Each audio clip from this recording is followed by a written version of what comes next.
Hello and welcome to another Raid stream, but it's not sponsored by Raid, it's sponsored by HelloFresh. Because you guys are awesome.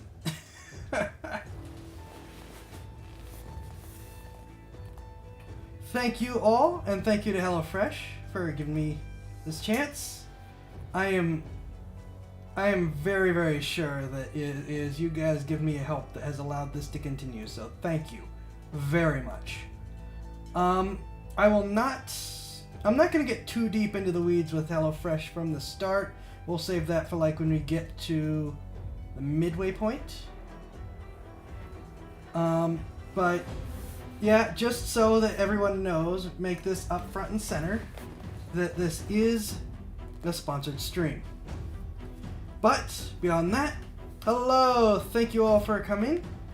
I hope you have all had a good week. My brain just quit on me because of course it did. Good grief. But I do hope you've all had a good week. Everything's gone well for everyone.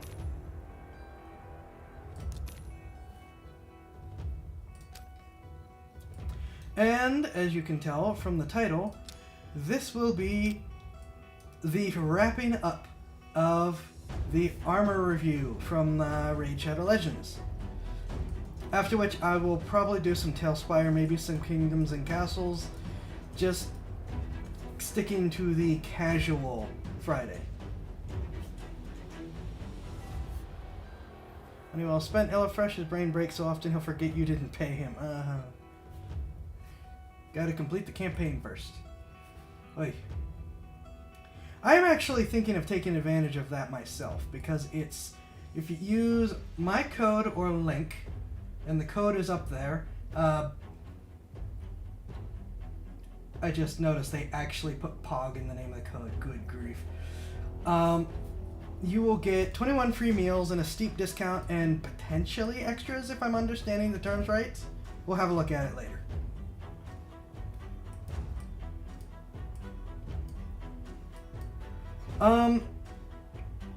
Because things just have to always be a problem.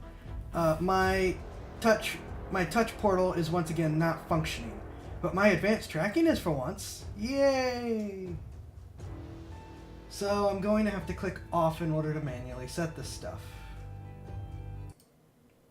What's wrong with the wrong POG? It's an internet thing, it's a stream thing, and I honestly have no idea where it started. It's just now something people say. I don't know. It's not something I say, but it is something people say.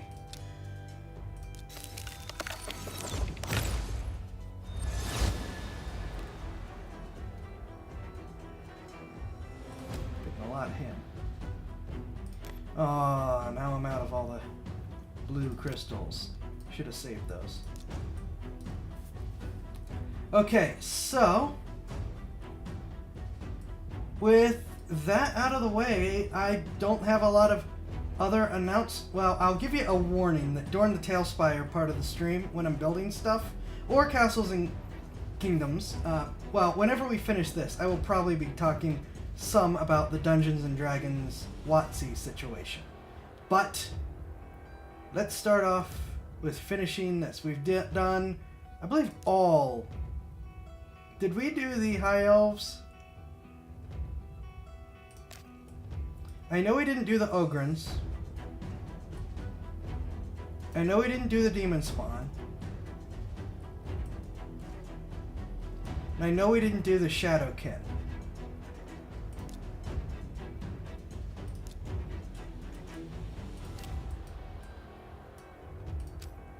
We did do the Dark Elf, right, and we did do the Knights Revenant because they have this cool guy. We did do the Undead Horde, so 1, 2, 3, maybe 4. Oh no, we did do the Dark Elves because I complained an awful lot about these ones, didn't I? With her weird dress in the not functional for combat scythe.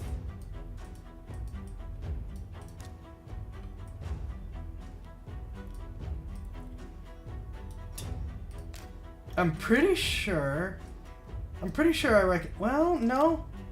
Maybe I only complained about a couple of them. Shield, good mace.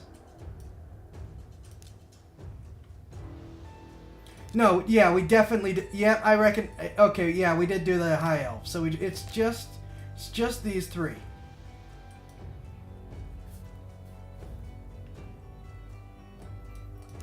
Okay, so we're gonna start with the Ogrins because I'm not anticipating a whole lot from them. They are welcome to prove me wrong. Oh, and just as a quick primer for anyone who hasn't seen the other streams, this is a armor and arms review of, well, Raid Shadow Legends. Rather than play the game, we're gonna sit here and, I say criticize, but I've actually had a decent amount of praise for this game, based on if the armor does or doesn't work or fall into a good historical balance. So I've been going through and talking about, like, this guy has a shield that's really good. Doesn't need one with this much plate, but he's fine. That axe is appropriately sized and shaped. And because he does have movement here, instead of this being a big full plate, the chest piece is fine, and just so on and so forth. Stuff like that. And we'll be doing that for these three remaining ones. He's also labeled defense. That's true. He's also labeled defense, so giving him an extra shield does work. So again, starting with the Ogrins, who will probably not have a whole lot if what little I've paid attention to them says anything. Because you see, this guy's just a big target. Doesn't have any weapons or armor. He's dead. He's full of arrows and or ballista shots and dead. He didn't like that. The same goes for the Hungerer. Oh wait, no, he at least has an axe. But that looks like it's made out of jade, which I'm pretty sure, well, not axe, but hammer. Which I'm pretty sure that jade would just shatter on impact, does it? Well, I don't know if I'd call that rocks. That looks more like scabs and stuff. No, jade doesn't shatter. Jade is strong? Okay, maybe. I know jade is heavy. I assumed it was, I thought it was brittle, but I could be wrong. Jade is stronger than steel. Okay, then this might be functional, and he might get away with it just because he's huge. Because square cube law. If you double the size of something, its surface area quadruples, and its interior increases by a factor of 8. So if he's twice the size of a human, he's 8 times as strong as a human, who has the same body proportions and muscle density. Another guy who's just dead. Now this guy has some rock and crystal on him, but I don't know that will do him a whole lot of good. Yeah, see, a lot of these guys are just unarmored. Oh, wait, no, he's got... Well, no, he's still fairly easy target. He has no shield. I don't want to know what he has in the horn. And I hope this guy's magic, because I feel like the mushrooms would cushion the impact. Gear grinder. Nope, he is a big target. He is also a blind target, it looks like.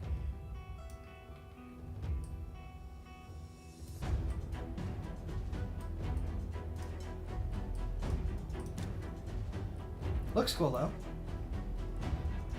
The bellower. His armor is a fail, but his weapon, interestingly enough, is not. There are historical weapons that fall into this category, and I apologize for the sudden distraction. I am hearing noises and checking my cameras.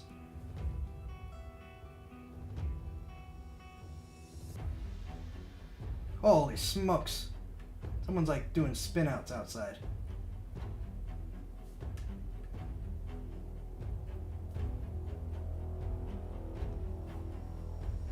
Okay. Well, not relevant to me.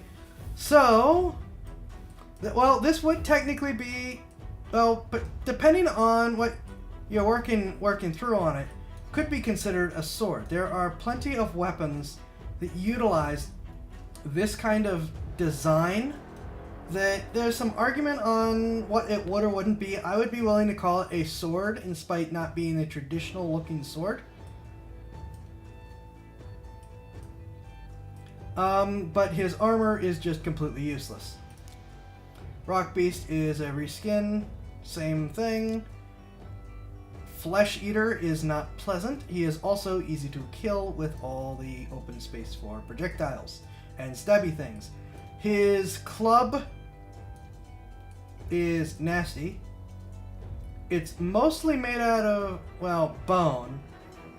So probably light enough to be functional like that, but it's a pretty weapon, I would think. Siege Breaker. Now this guy at least has some armor.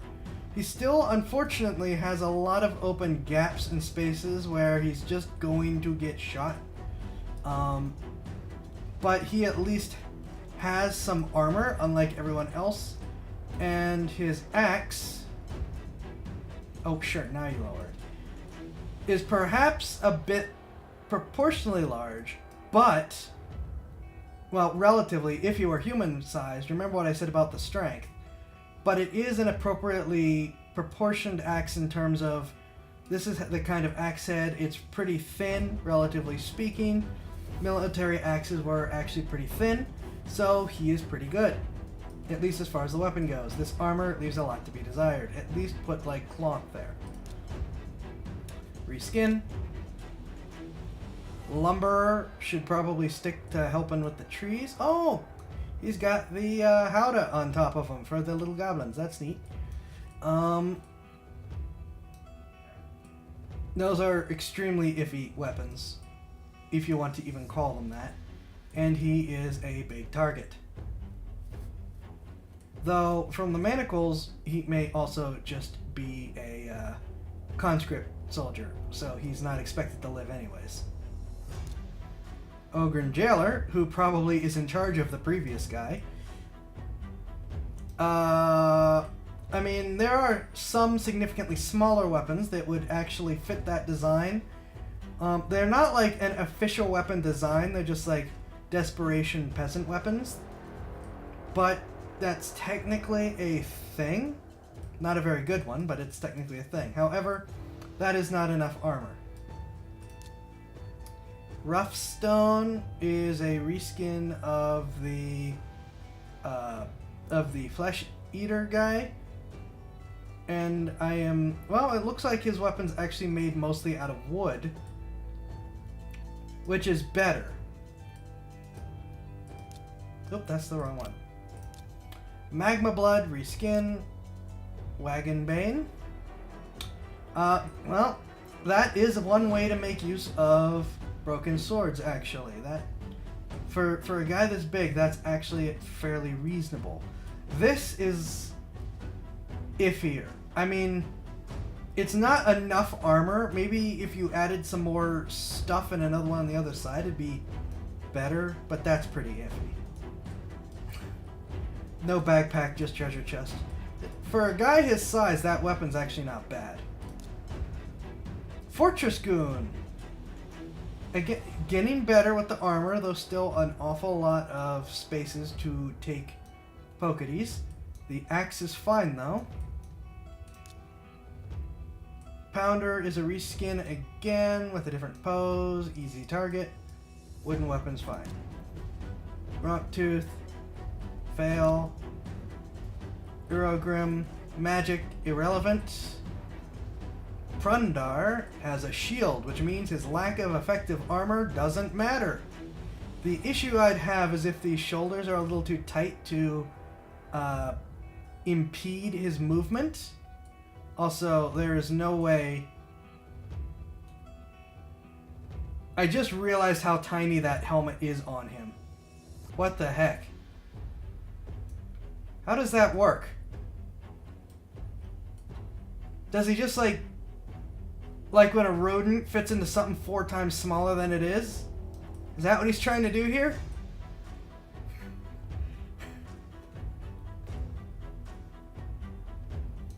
His weapon is suitable for a secondary. It's iffy for a guy this big. Though,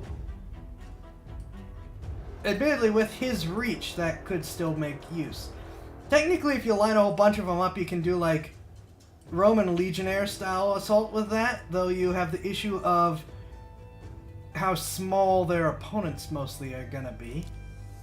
Skrank is the first skinny guy here. That is a fine sword. That is a fine sword. Little iffy here. Little iffy here. That is a fine crossbow. His armor is less fine. It's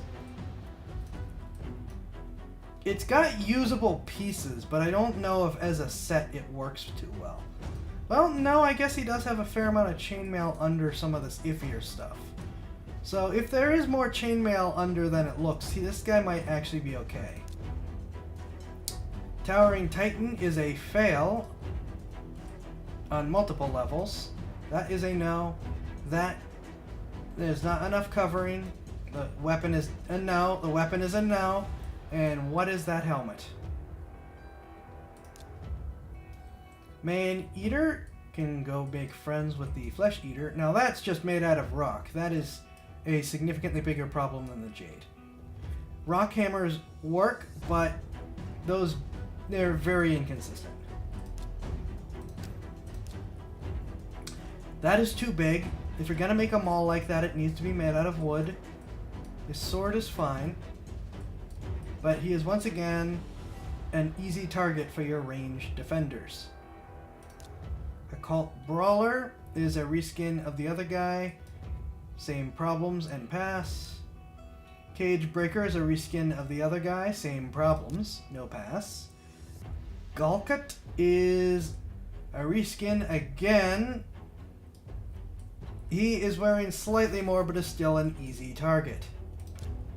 Old Gruckus is a magic guy in Irrelevant, but if he wasn't magic, he'd be a problem. Keys is doing a little bit better on the armor, but if you're gonna have to limit your armor, concentrate on the torso and head. Live with the limb problems. This is like the reverse of what you should do. If he had a shield, he'd be fine. His little hammer is perfectly fine.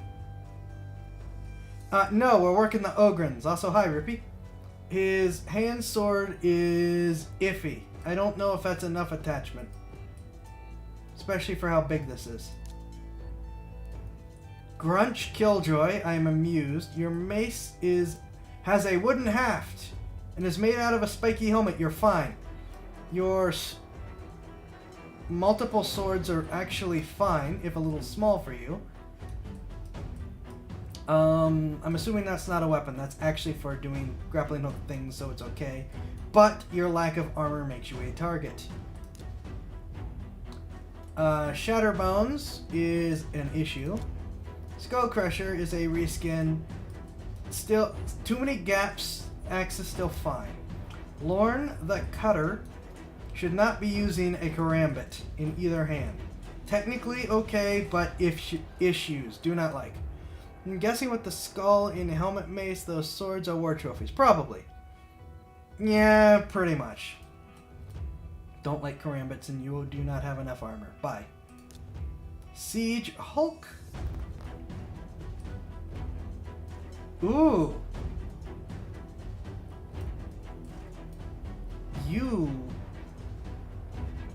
Your armor, from the front at least, passes.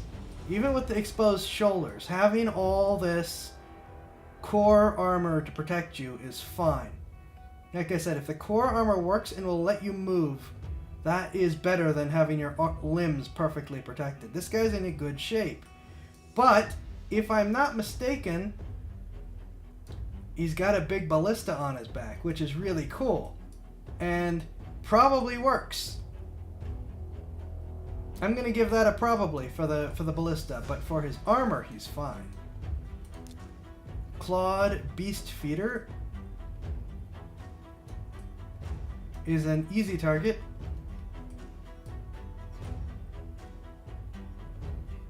With no meaningful weapons. Ugo. I guess those work as maces? Don't see why Ballista wouldn't work. It's not like it recoils. Well, there's a very slight recoil. It's not like a firearm by any means. There's a slight Ballista recoil. This guy's a big target. Oh, this lady is a big target. That helmet doesn't work, and I'm iffy on the maces, but they could work. Grimskin, fail. Gergo, the Agor. Beast Feeder is trying to be a Pokemaster in a world without Pokemon, probably. Oh, that's all chain, isn't it?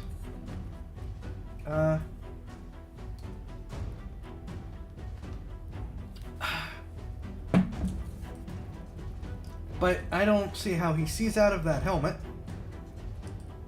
And there's a lot of open, not chainmail spots. Fail. That weapon is also way too big. Fail. Draco the Gaunt is gaunt and unarmored, and cannot carry a rock that big. I don't care about the 8 times strength roll. Bye. Shamrock is... It took me a second. Okay, he's just here to party. Sure. These holiday ones are funny. Is my tracking drifting?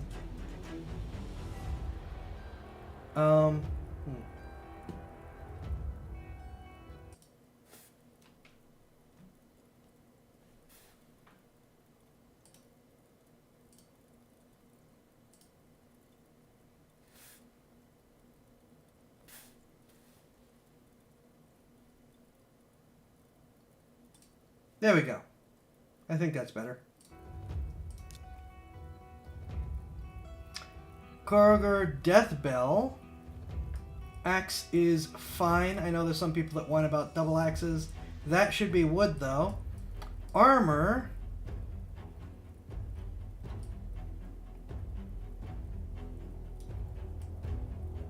Depends. But could be fine. Helmet, though, does leave you a target, but like I said, we're being more forgiving with the helmets. Gurdra, Bog Brew is you, and a target. Gerpike the Mossbeard is a target. I'm assuming these are all the magic ones, though. Ignatius, that doesn't work.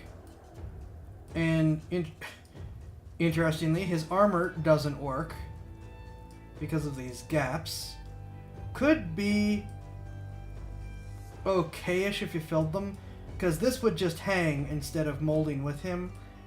There's some issues with the helmet, but I mean, it's probably fine. But yeah, he needs to fill the gaps. War Mother is no. Skinny up this blade, it could work. Biggin. So reskin of the other guy, same thing. Weapon, no. Armor, getting there. And he is the last one. Okay, so those were really quick. Well, we knew they were going to be really quick. Which leaves us with the Demon Spawn and the Shadowkin. Who I just realized that looks like an Oni head. Are these guys like the Japanese? Okay, we're doing Shadowkin next. Because I haven't paid attention to a lot of the units I've actually been getting. Conscript, hey, it is a Levy Trooper. This guy is fine. And fairly accurate, which really shouldn't surprise a lot of people. Infiltrator should not be on the front line. This is like someone who thinks they're a ninja and grabbed like a cheap European padded helmet. This guy's gonna be a no from me. Heavily because ninjas don't do this anyways. Fanatic.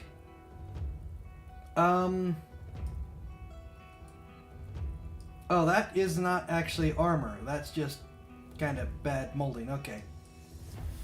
So, the exposed chest is an issue. Also, those are not good combat weapons. Infiltrators should never be on the front lines, and true. But they should also not wear a uniform that tells you they're infiltrators. Okay. They are Japanese with some issues. Again with the little scythe weapons. No. I don't even know what those are. No. Marauder is an easy target. Weapon is iffy at best, probably a no. They always look at the weapons just when I poke them. Itinerant.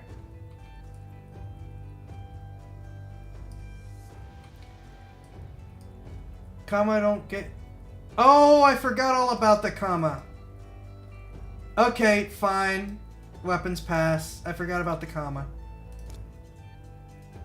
You're true. Historically, they were used. I keep thinking like medieval scythe, like people think of, which was not really actually used as a combat weapon. Oh, this guy does have some torso armor. If it's interlinked like that, yeah, this guy's good. Yeah, this guy's probably good. Odachi. I don't think that's an Odachi, but we'll take it. Sword is fine. I like that they included the iconic little waves, whose name I always forget. He's actually got some plate in there instead of just the old wood. And he has a shield, which is also made out of wood, as it should be. I have some questions about the helmet, but theoretically could still be functional.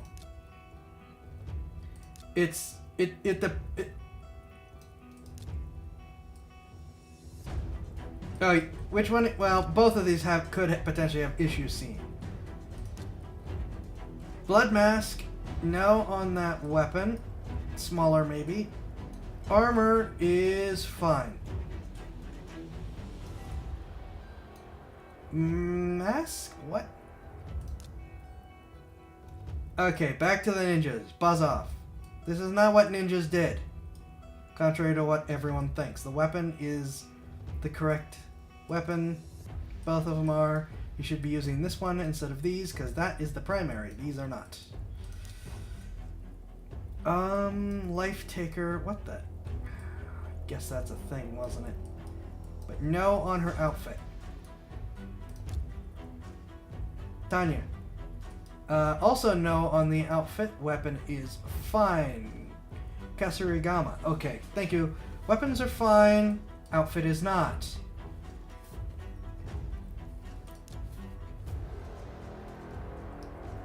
Genbo the Dishonored has been dishonored. Technically, no, it's more modern than historical, I think. I feel like it would be, but I'm less familiar with the Asian in general style weapons and equipment. I know pieces. So I'm gonna leave some extra room here. However, this guy is a target because he's completely unarmored. His weapons should be fine, though I have concerns about the blue fire. Maboro is an easy target and should be having a shield. The swords are themselves fine. The lack of a shield is not.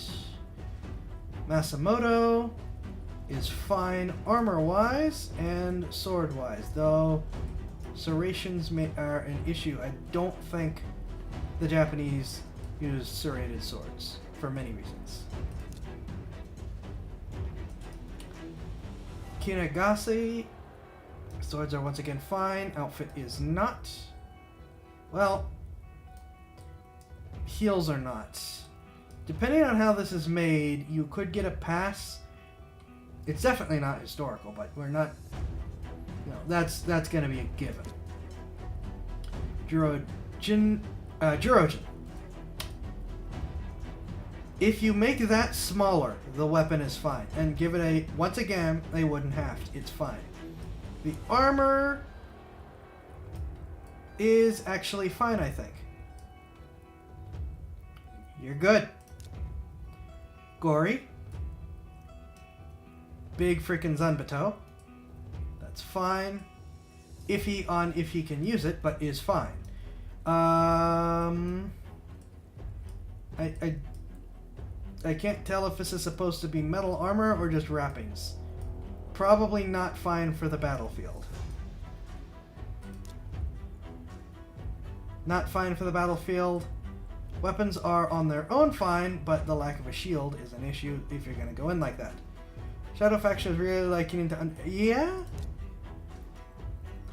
Well, and then she finds some armor that could potentially work. You could make that work. If this is like padding and then you got all this plate on it, you're gonna work, minus the boots, which at least are big blocks instead of just pure heels. No, these exist, but please use like that one instead, please. Polearm is fine. Armor is not. Aeromagnet, and well, like I said, technically, you can leave the thighs exposed. But aeromagnets, and I kind of want to ding you because you did leave that there. More Chinese and Japanese. Up to is kind of disappointed. He likes Japanese weapons. Yeah, this feels just like it's just Asia in general, and they went with what they could figure out. Boob window, no. Doesn't look like there's a whole... well, no, I guess there's some chainmail there. But it's very iffy and patchwork. I do not... these existed, again, but they don't function as primary weapons, I don't think. There's usual issues. I don't think I can judge you, because your head's on fire.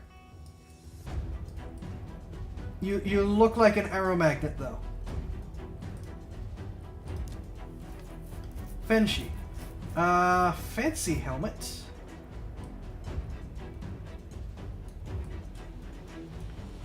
Yeah, you're probably good. Because if you actually look up, you can see out of that. That helmet would be fine. I think the armor's fine. The swords minus the glowing fire are fine. Yeah, you're good. Sachi is going to get laughed right off the battlefield.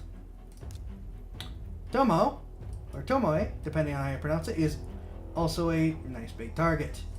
You have armored the wrong parts of your body, lady. Yeah, the sword's fine. I figure most of these swords are going to be fine.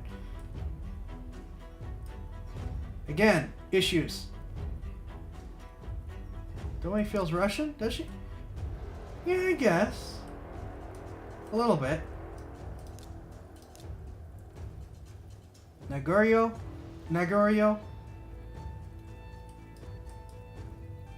is going to also pass the test, I think. I know a lot of people don't like the big ring mail, but it's a thing that was used, so they're just going to have to live with it. Don't go into battle in bondage, ladies. It doesn't work. No. Though it might confuse some people. You're an archer, so you can get away with a lot. Yay for the big blocks instead of the heels, at least. Yeah, you're gonna be good. Otatsu.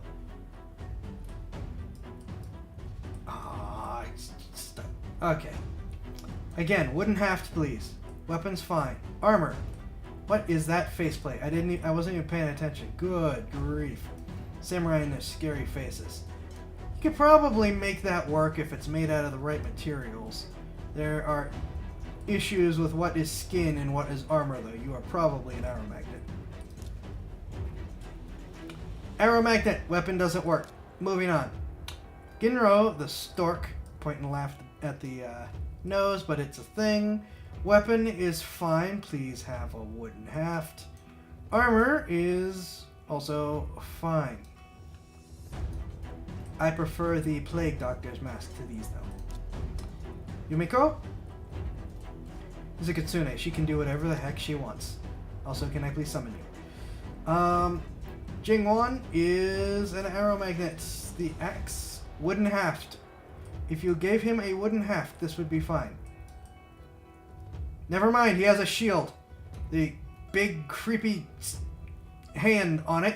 But he does have a shield he can live with not having as much armor.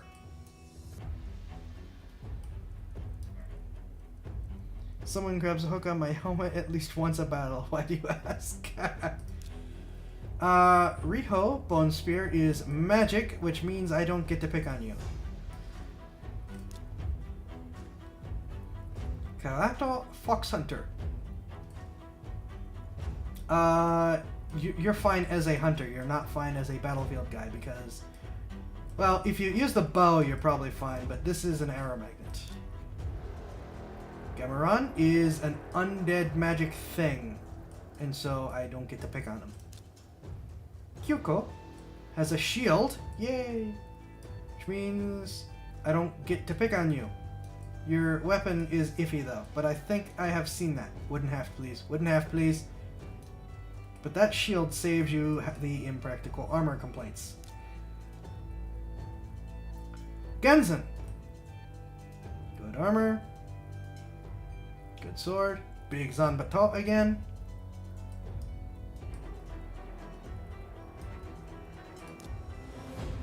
Noble is not.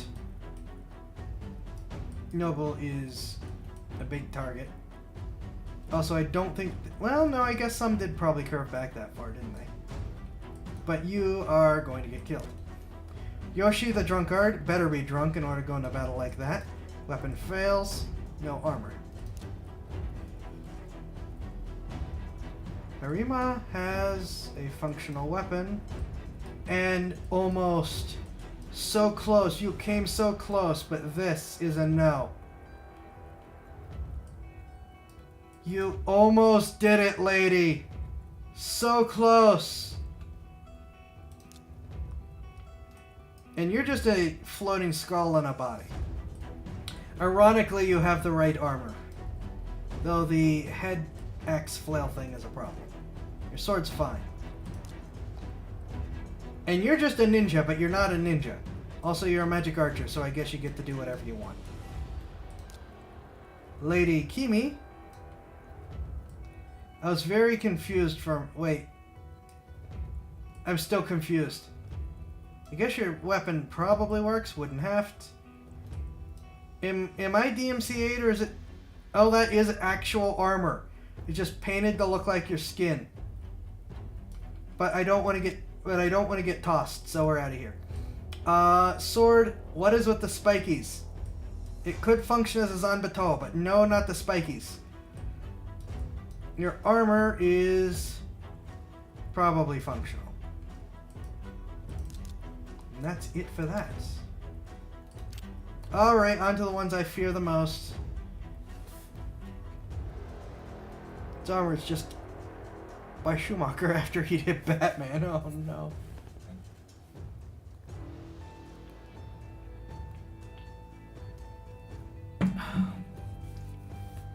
Alright, onto the demon spawn, who I absolutely fear. I'm gonna get tossed with these guys. Vile spawn, who is naked and dead. Swords, no. Go back to Walmart. Pit spawn has a shield, which just barely gets away with it. Also, your weapon can also be returned to Walmart. Pitkur is a dog. Oh, Pitkur is an armored dog, excuse me. Assuming those are actual functional eye holes. These have a little issue. Well, these could be an issue with head movement, but they could also keep the head from being snapped back. I'm actually going to pass the dog's armor. Incubus. Go send your weapons back to Walmart and then put yourself on the shelf too. Lemure, same thing. Malbronk, same thing. Bunch of Walmart shoppers here. Fellhound is the same as the Pitkur, or Pithound or whatever it was. This is fine. The Marquis is the same as the others, but with a little bit more armor, but still not where you need it, and still with the Walmart weapons. Again, the shield saves you, but your weapon does not. I'm pretty sure that's all just built in, and there's not a lot that we can do about it. Also, more Walmart weapons. Well, you're just unarmored. Well, you're just unarmed, excuse me. This could theoretically work. Though this is an issue here. Abyssal, I'm assuming you're a magic person. The Marquess is also a magic person, and not a lot I can do about you. You pass like the other dogs. Like how the dogs are doing better than the people in this one. I'm seeing an aisle full of demons, looking very confused, and the aisle's labeled reject. Yes! Okay, I need this piece of art now. I need the piece of art with all the demons in a Walmart aisle labeled rejects. Still fine. Still problems. Still magic. You almost had a neat design there for some of this. Skimfos they consumed is in the process of transforming. Sorry, buddy. But you're also going to fail this particular test. Umbral Enchantress, the shield actually saves you having no armor. The axe, mace, bone, ram club thing is maybe. You may actually be like one of our first passes, just barely. And ironically, you're wearing even less clothes than most of them, and you're just a reskin. You are also magic. That is doing a little bit better. Also magic, there's little I can say about you. Jura the Hunger. I don't think... this looks like it's mostly going to be cloth, so fail and fail on your Quindident, or whatever it is. Magnar. Looks cool. It hasn't been as hot as up to a note. Your weapon fails, and so do you. And you're just creepy, but you're an archer, so you're gonna actually get away with this. Tashan, you have a shield, which lets you get away with a lot, but not that weapon. Well, no, actually, you might...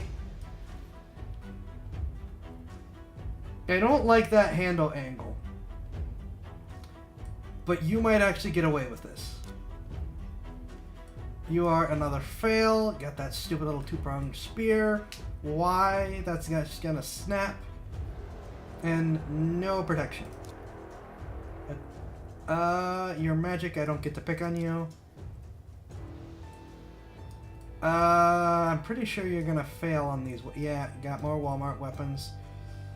Your armor actually looks like it's all-encompassing, though, which is just kind of confusing. But I don't know. I'm going to be nice and say you pass, because you're at least wearing head-to-toe armor of some description. Alright, back to you, failing. Also, you're now hovering. Same thing, fail. Fail, fail. I don't think you're wearing anything, actually. More magic. Go back. You're not even in Walmart anymore. You're in, like, dollar store knockoff weapons. You, and fail.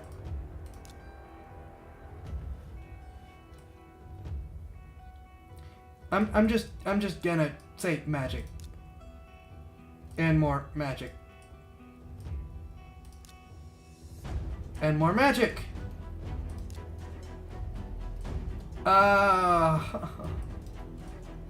And I don't even know that these joints are gonna move enough for you. More magic, but actually armored-ish. Almost. Unart fails, but magic.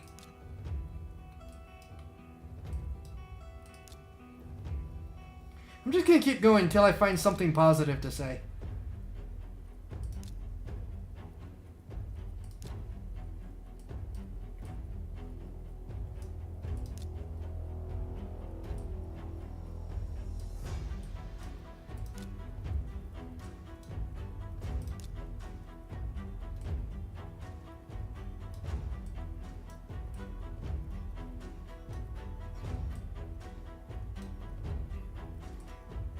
Ironically, the guy with no corporeal body might actually be passing in this. Though I hate the continued Maul Warrior stylings.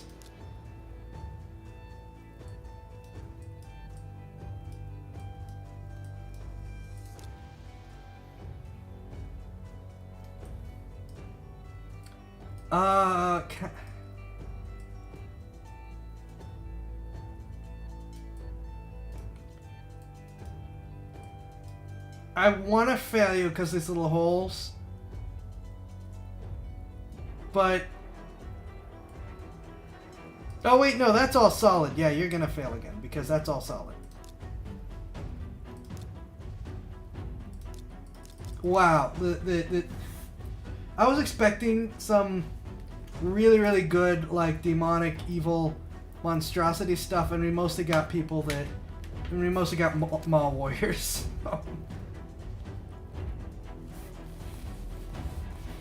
I'm honestly not even... You know, like, she looks cool at least, but a lot of these are also, like... A lot of these are also, like, just... I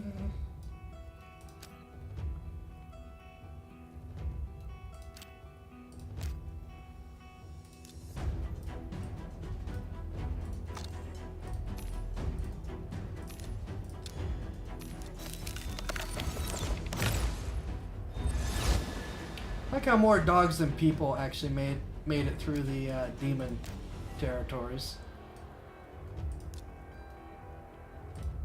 And I am putting these out now.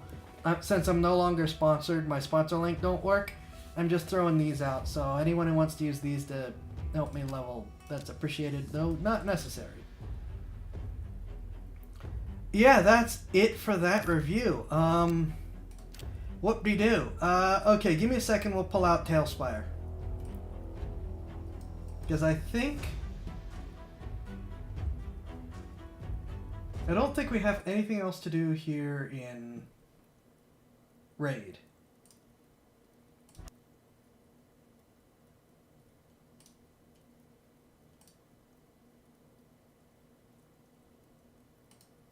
Yeah, we're going to do a little bit of Tailspire building. It will be nothing that will be a spoiler for a game that I'm currently in that Rippy is a part of. That potentially some lurkers might be a part of.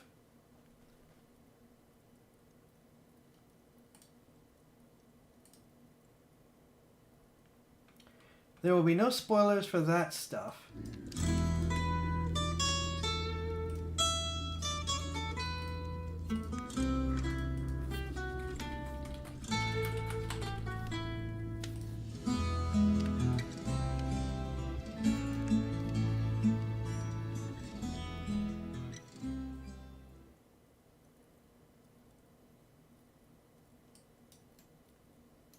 Alright, I've been using this. I can close the tutorials.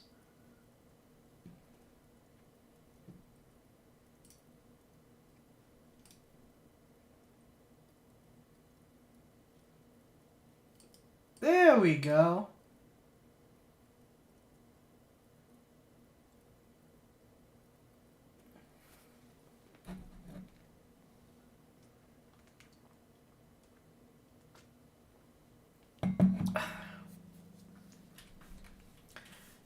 So, we can do a little bit of Tailspire building. We can switch to doing either kingdoms and castles or just kingdom, if we so choose. But I figured, Sims Dark Age. No, so what Tailspire is a game. It's a virtual tabletop, but it is system agnostic. So it is not a potential victim, unless Hasbro gets really stupid, of Hasbro. Now, Hasbro's doing some really stupid stuff, which I'll talk about, but this is for building environments, which is what we're going to do. And I'm going to build some stuff. Well, I only have one idea right now, but I figured I'd do it a little bit, especially with, again, just a little bit of talking some of the D&D stuff that's happened and what I'm working with my group to do. Here we go. That's what I'm looking for. No, wait, no, I want... There we go.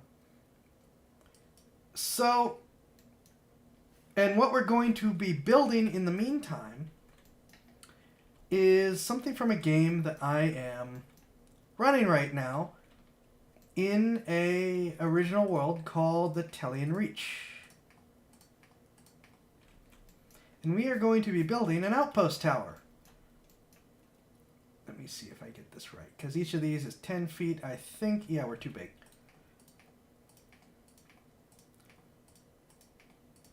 And my gang is currently wandering around in the Tellian Reach. These little outpost towers are a place for them to find refuge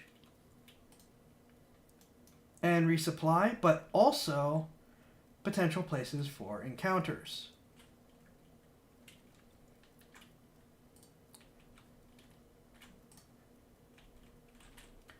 And so that's primarily what I use these for. Because even when you have encounters for them, they can, in them, you can then use it as a place for refuge and in resupply afterwards, though it is iffy on what will or won't be available. Building the basement right now. And so I'm just going to build a core tower as they have encountered before. And then we can see about... well, we're probably not going to do variation because I don't need them to... I don't need anyone to find stuff that they shouldn't.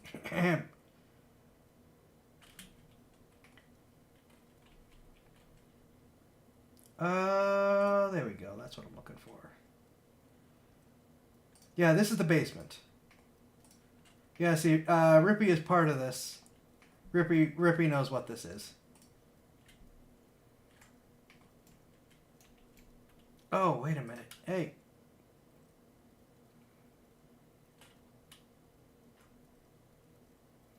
Oh, that's right. Yeah, that'll work.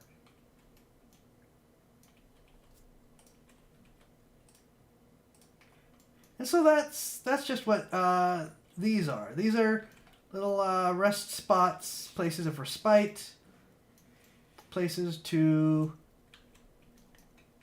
Some will have supplies, but even if they don't have supplies, they are at minimum a place of shelter.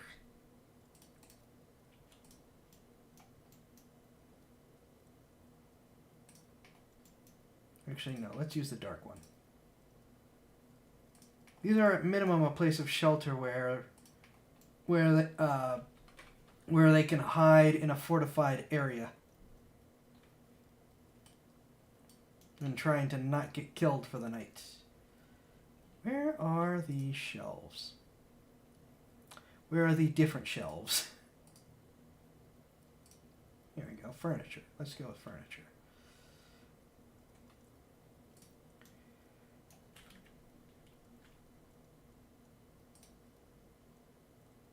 And so that's what these are. And I figured I'd just do a little bit of throwing this stuff together while we're here. Be something different. it is a casual Friday. Places of rest, place of shelter, place we could shove a tiny creature through because there's been a cave-in. Yeah, that's true. Rippy plays a little kobold that tends to get shoved in holes.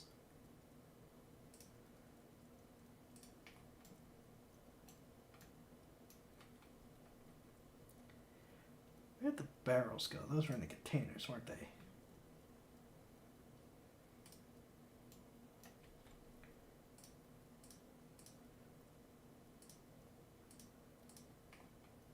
Oh wait, no. These... Here we go. Games are on Saturday evenings, which is why I don't stream on Saturdays. Because the games are going long before I started streaming. And I will not do that to my game. I don't want to sacrifice everyone's game in exchange for me having an extra day to be able to stream. So you know what? Let's do that.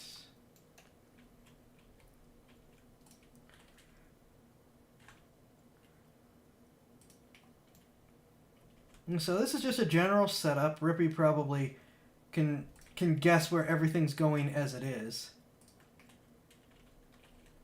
You're quite welcome.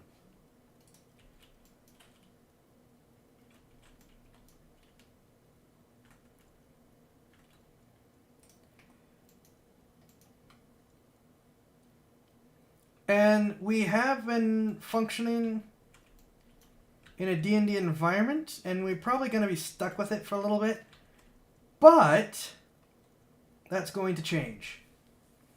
I started working on, and then one of the group members started helping me working on a whole new rule set, which we will probably, I'll have to talk it out with the gang, but I would like to make made public, and I'll throw together a website for it. You know what? Let's get some more big crits. Right? Nope. Hold on. Actually, I think that's probably a pretty solid overview of what that looks like on the basement. Okay, next level.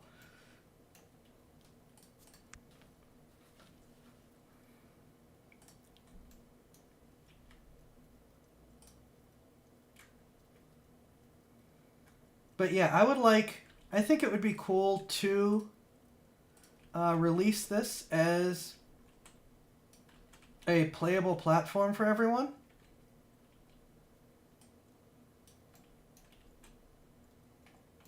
But there is the issue of just getting it all together and functional for everyone as well. And then we're going to put little ladders there. Let's go against the wall. There we go.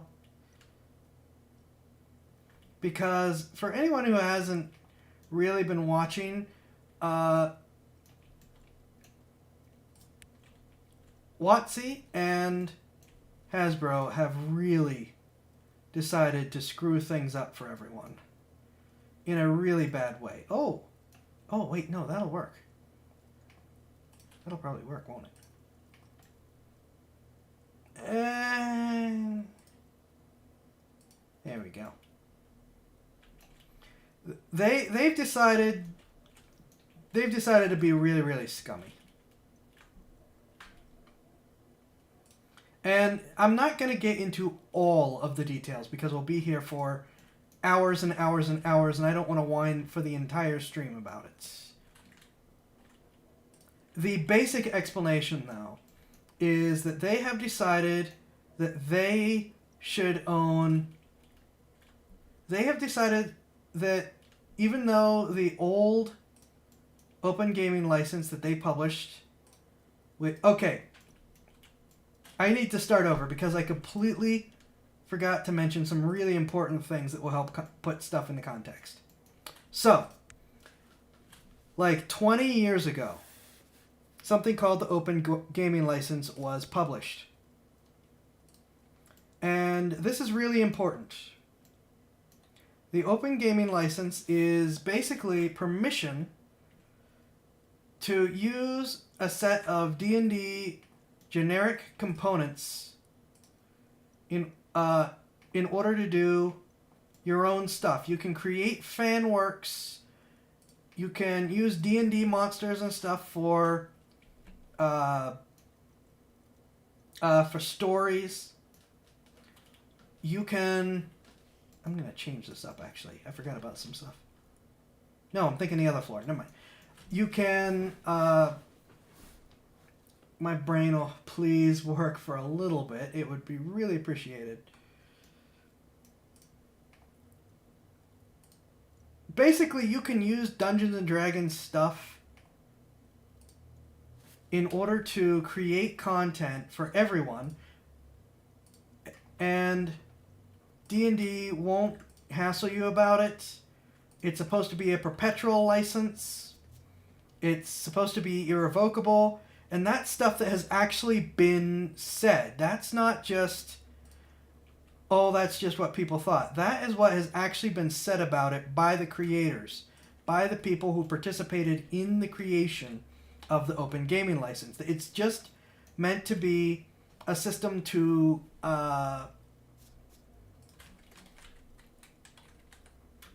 a system for everyone to use. And a lot of people have used this. I mean, a lot of people have used this. There we go. And now, after 20 years of use, WotC has decided to change the rules on everyone. And in an absolutely horrible way, because not only are they changing the rules, they're doing so in a way that allows them, that's intended to give them license to steal content from these creators. Which I'm sure a lot of people are going to take issue with. I would hope a lot of people are going to take issue with. Because that's... I mean, anyone who is okay with the theft of content from content creators, not cool, people. There we go. That's an issue. Because their new license that they have put together says the following.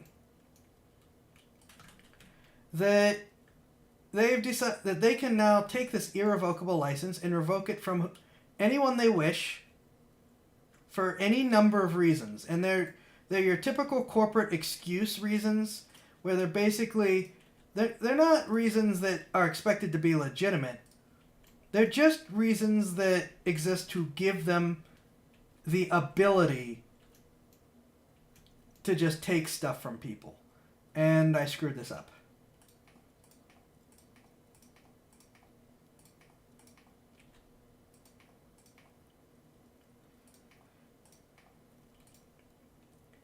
It's just a way to give themselves the authority to kick people out for whatever reason.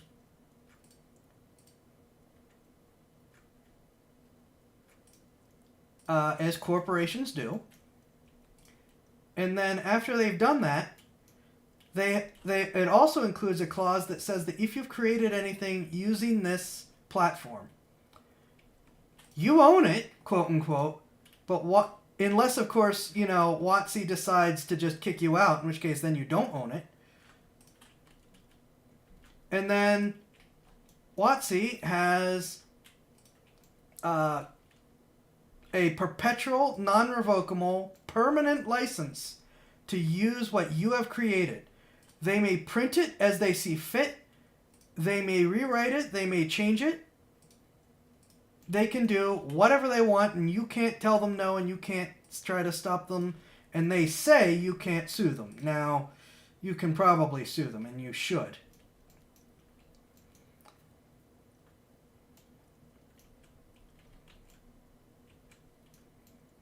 And so, That's where the real problem is, because this is this is giving them a license to steal from people, giving them a license and a good reason why to let people create their own fan works and books.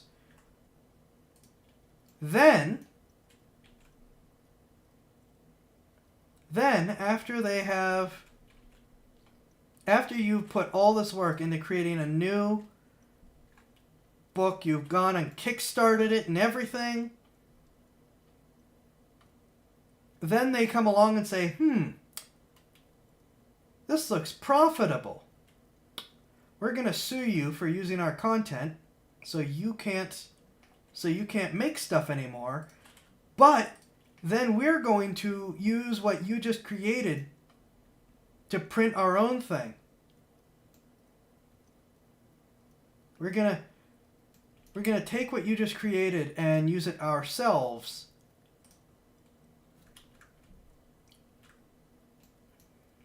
Because you've given us a license to do so. Yeah, it's anyone can sue anyone for anything, but they're basically trying to put into these contracts that they have, that they're trying to front run lawsuits, which is actually not something you can do with contracts. People think you can, but you can't actually do this with contracts. They're trying to front run lawsuits by saying you're not allowed to sue them.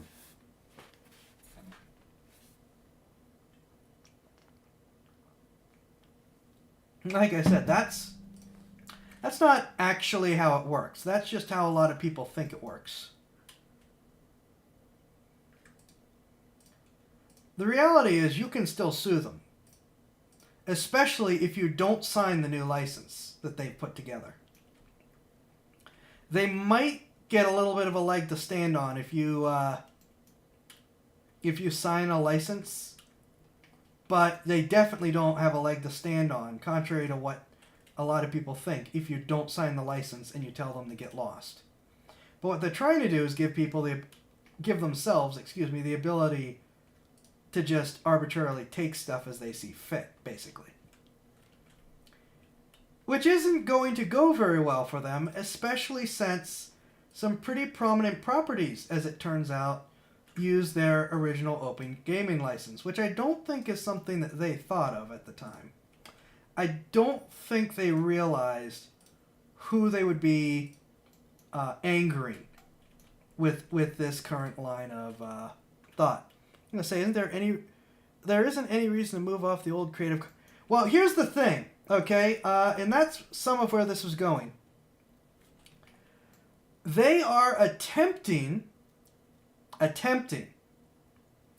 to claim that they are revoking the old license, which was pretty explicitly stated to be non-revocable.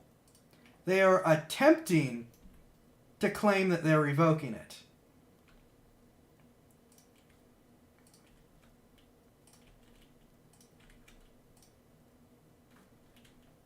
And that's where things are going to get real interesting. Because it is non-revocable. But what they're now saying is they're not revoking it. It is simply no longer authorized. And that's how they're trying to get around the fact that they can't actually revoke the old open gaming license. They're simply unauthorizing it. Simply. Which is a total load of crap if you take more than a few seconds to look at it. But they think they can get away with it. Because they want it to be retroactive. They're trying to say that all the other stuff made under the old open gaming license now is automatically under the new gaming license, even if you don't sign. There is, but I gotta finish this floor first.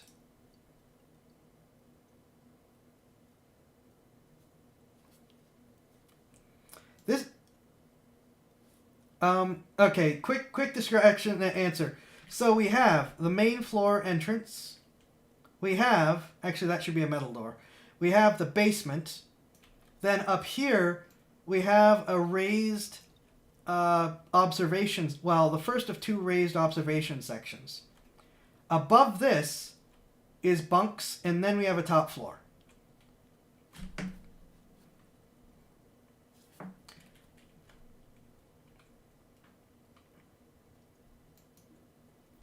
So, anyways, going back to what I was thinking, or trying to say. So yeah, they're attempting to claim that you're even though you're not signing the new open gaming license, you are under the new open gaming license and have to do as they say, even though everyone is saying no, that's a load of BS. Because it is a load of BS. Wish I could do something about this, but I don't think there's anything I can do about it.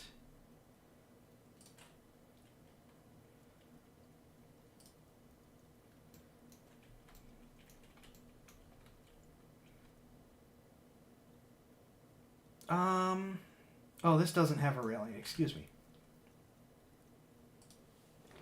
And so, but the problem is, there's a lot of people that use this old license. They assumed, I mean, it's very obvious that they expected to be using this to shut down some of their competition, like Pathfinder. They were 100% looking to shut down Pathfinder and a couple of these other indie but pretty big groups that they now view as competition. What they didn't expect, what they clearly did not expect, was the fact that someone else who uses this open gaming license is, as it turns out, Disney uses this open gaming license, and Lord of the Rings, and Game of Thrones.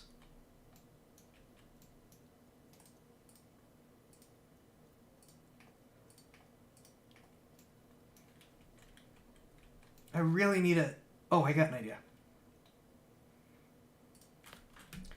So they're finding themselves in a bit of trouble from that side of things. And they're also finding themselves in a bit of trouble from the side of things that people are just furious at the fact that they are trying to retroactively... That works nicely. Retroactively steal a lot of hard work from other people. Wait, no, it's wooden.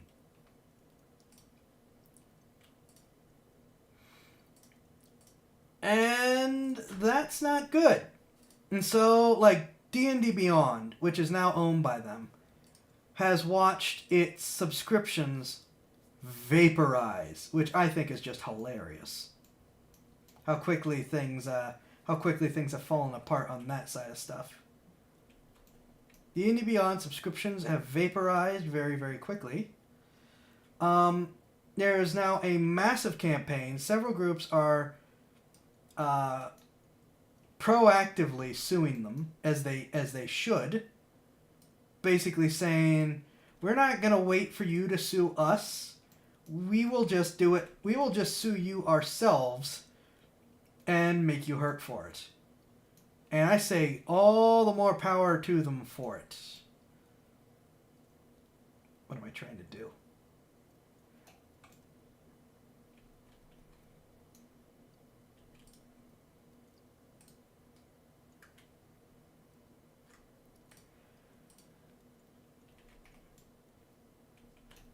But of course, that doesn't change the fact that it's something that's going on at the moment.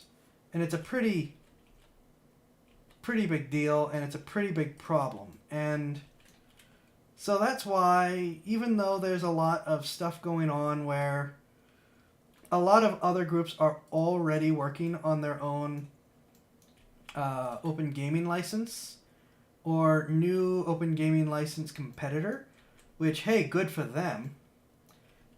And even if it ends up being that my group decides we're just going to use this other license that someone else has put out, it's just a little act of defiance to produce our own license. And so I decided that's what I want to do. And some of the gang has decided to jump in on it with me, which is fun. And also it's just a way for us to say, hey, these are the things we don't really like about about Dungeons and Dragons and how its mechanics work. So we're just going to try to change and fix things ourselves, and then if someone else fixes it better, then yay.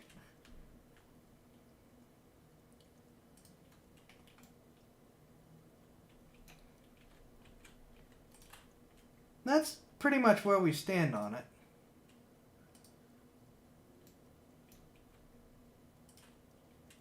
And yeah, like I said, it's just a little friendly if you want to call it that, act of defiance.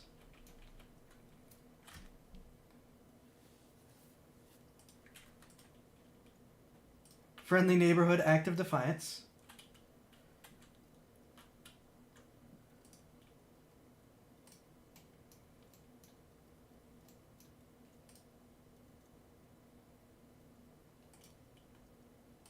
And like some of the stuff we're doing is stuff like we are trying to concentrate on making sure I'm building this to the right specifications at the same time.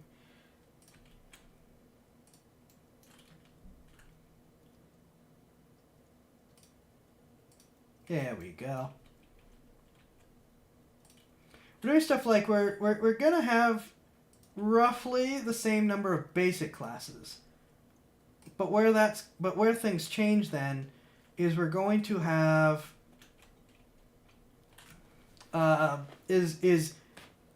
we're going to feature feats much more prominently.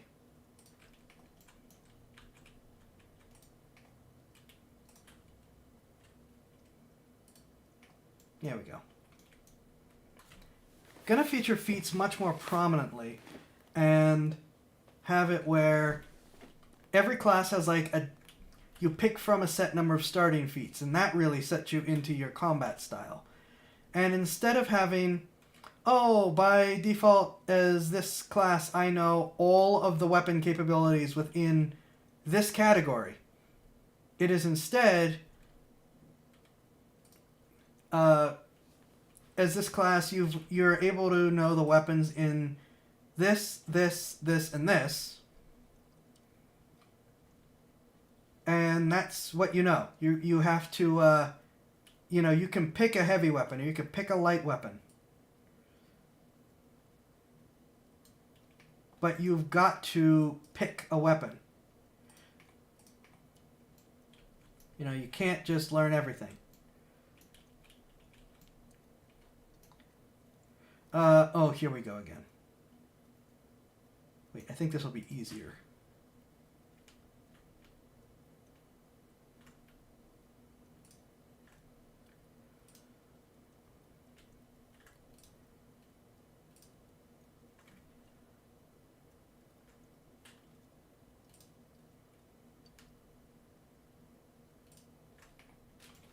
Okay.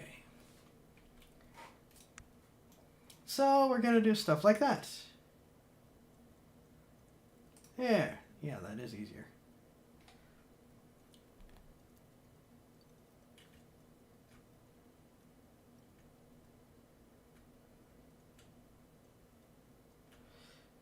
Wait, no, I should set this down so I can actually see what I'm building on.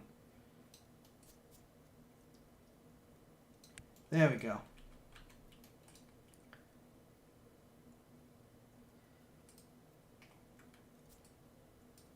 There we go.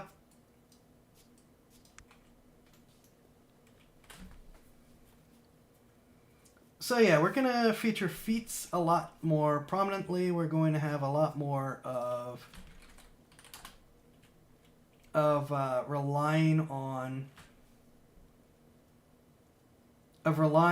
build your own class mechanics type approach to things, which I'm hoping will be a lot more fun. What just happened? Stop that.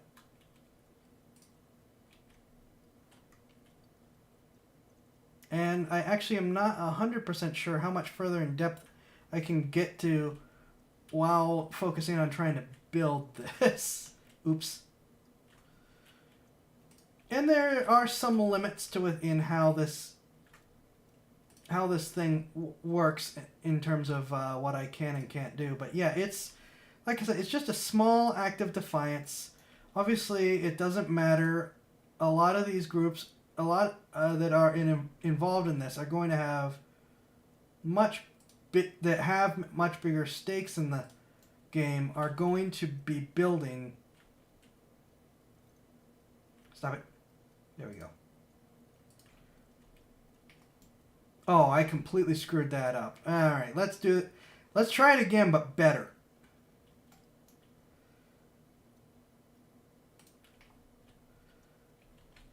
Are going to be building their own systems, and a lot of people are probably going to say, hey, we should be using this. And we'll probably end up just switching to, like, there's the new open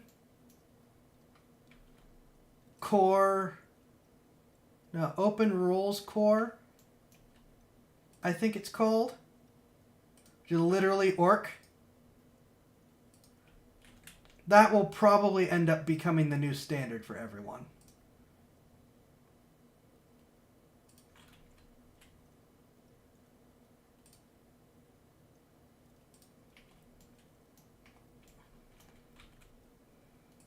And it's already got people saying they're gonna play it. I've already got their new name for it, which is they're just calling everyone the Orc Horde, which, hey, that's appropriate.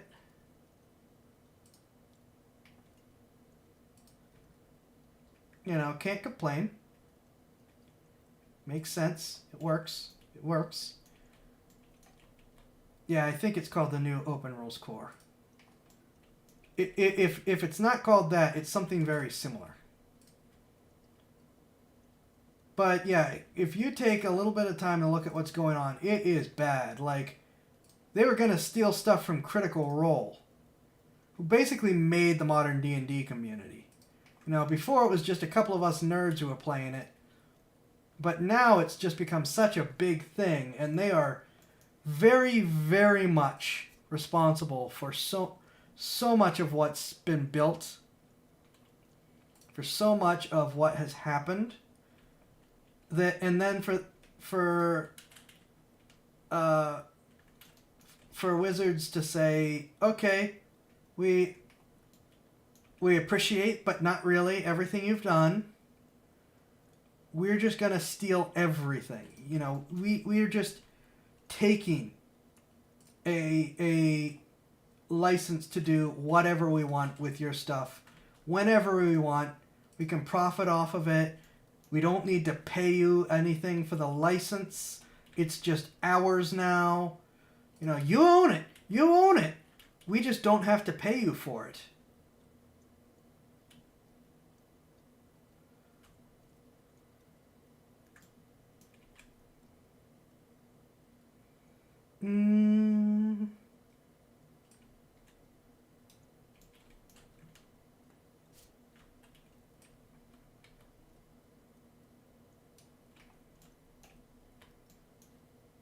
There we go.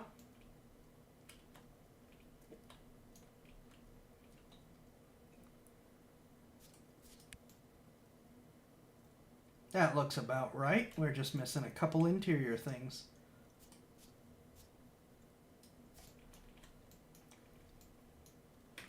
This also has a stone table on the inside.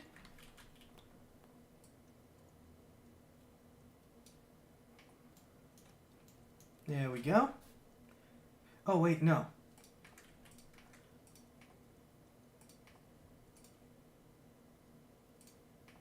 That's better.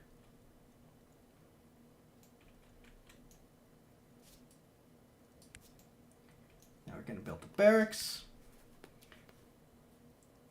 But yeah, so that is my long, rambling, semi-distracted explanation. But it's just, I mean, imagine you put all your work into, well, anything. And someone just comes along and says, yeah, that's nice. We're allowed to use it. We're allowed to sell it. You can't say or do anything about it. And if you complain, we will just sue you. We can let you take the time and put in the work to build everything, including the freaking community to begin with. But then we have license to throw you out. We have license to just kick you out and say you don't belong here. And there's nothing you can do about it. We'll sue you if you try to complain. And we can profit off of all of your work. There's nothing you can say about it. And if you go and sue and sign their new license, it will be much harder to push back against them. But if you don't sign, you're definitely never agreeing, and it's much easier to say, no, this isn't right, screw you. I never agreed to these terms. But this is why the D&D community is just imploding and picking up and moving over. I don't know what it's going to be called. I don't know what the new name's going to be. It's going to have a new name. Because it won't be Dungeons and Dragons anymore. Because if it is, Wizard will just keep stealing stuff from people.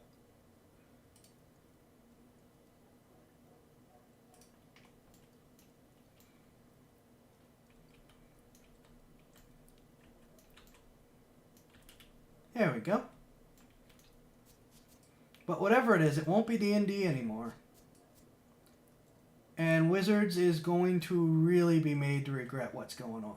What they tried to pull. Because that's super scummy. Super, super scummy.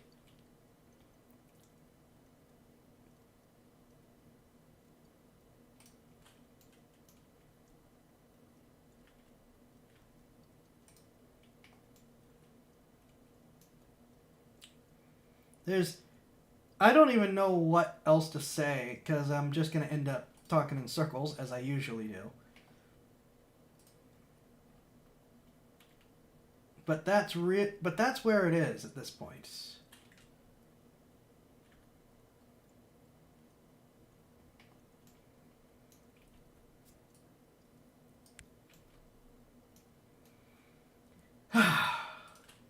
So yeah, that's what's going on with the with why everyone's imploding on the why the D&D community is imploding, and why using stuff like a generic tabletop like this instead of D&D Beyond, which everyone should cancel their subscription of. Go ahead and get mad, Hasbro. I don't care. I will encourage people to cancel their D&D Beyond subscriptions because they should.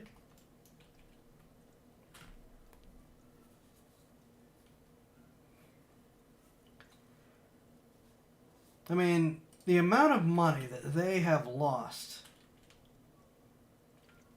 in the past couple days thanks to this boneheaded decision is incredible, and they're only going to keep bleeding at the rate things are going. And I am here for it.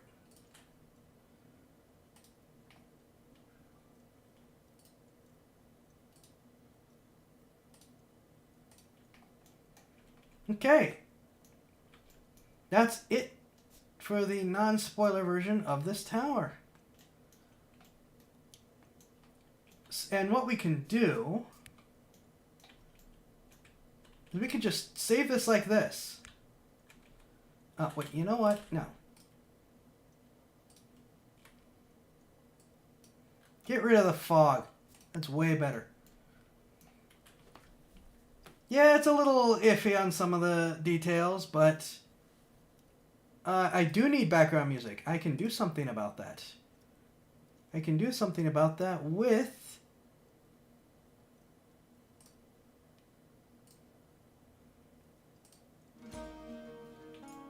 out violating copyright.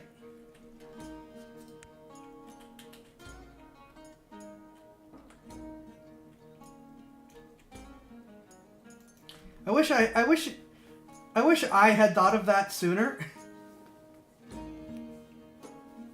Now what we're going to do is we're going to build a spot of this that the gang already knows about, so it still won't be a spoiler.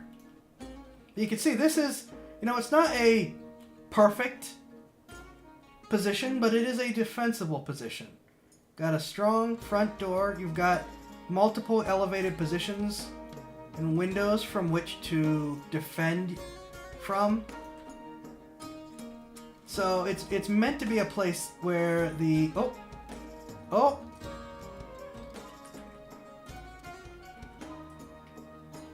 There we go. It's meant to be a place where the adventuring party is able to set up camp for the night, get a bit of a look around, and be able to defend themselves. And what it functioned as in the past, they don't know a lot of the details, and I won't be spoiling anything. But what we do know is that these are ancient outposts, but from an ancient, unknown civilization that used to inhabit the Reach before it became Wildlands. And so these posts are scattered throughout the land. And so there's multiple random encounters for them. Some of them are just an abandoned post. Some of them will have monsters in them. Some of them will have extra supplies. Sometimes there'll be special magical thing in them.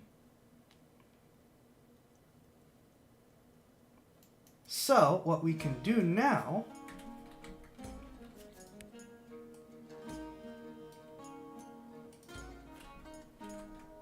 is copy this,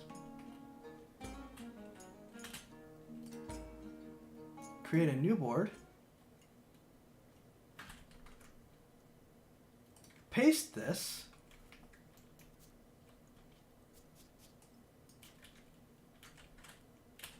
oh, gotta get the music back. So get rid of this stupid fog. Actually, how's this? What's this sound like?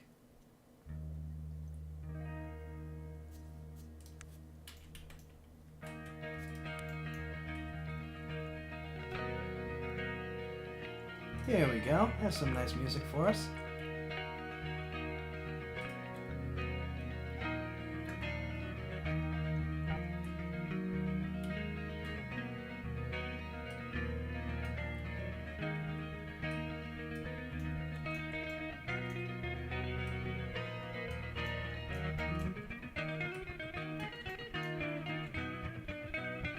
There.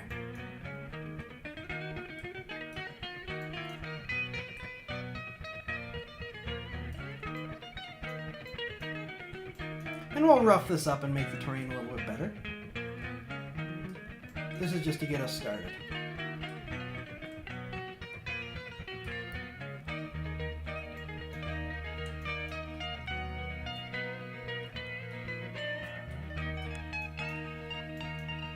There we go.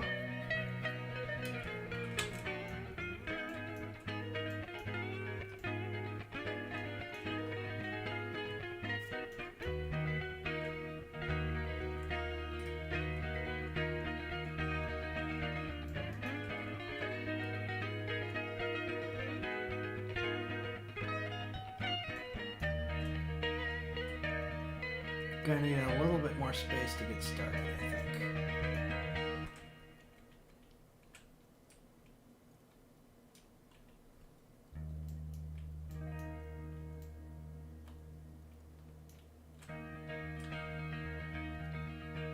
I guess to explain what the Telian Reach is. Because the Telian Reach is a big section of wildland, mostly woods with some mountains in the north and desert and swamp in the south. Depending on how far you go, it goes swamp then desert.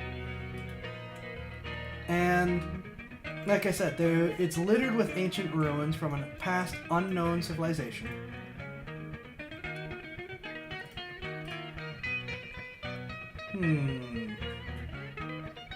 And it's just a big non-D&D, before anyone gets any ideas, setting in which various kinds of explorers go out plying, looking for, not plying their trade, but looking for, well, these ruins in hopes of finding, let's see, actually no, we're going to use a different one. In hopes of finding ancient lost treasures and exploring and expanding for civilization to follow. The new civilization to follow. Like I said, the old civilization is long gone. There we go. How's this? Yeah, that'll work. Wish we had a wider one that didn't have holes in it.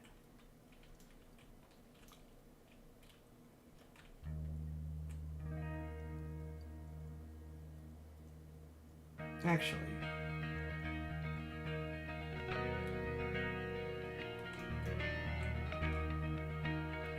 No, this will work, okay.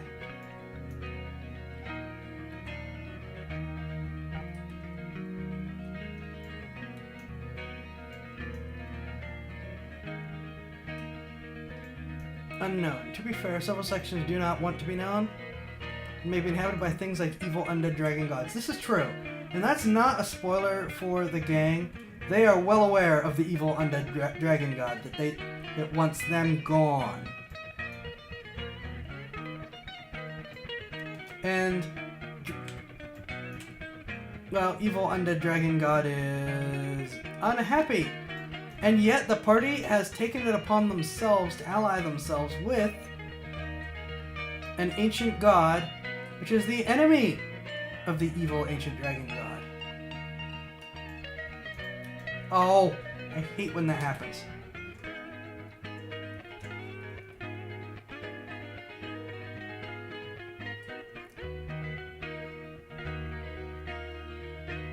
This program does have some aiming issues when it comes to these things.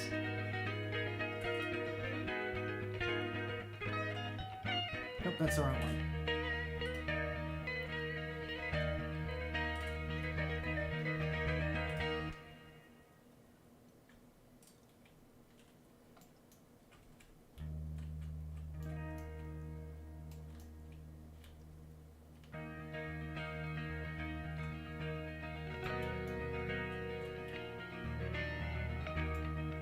Well, why won't... Oh, I gotta miss a line. Boo.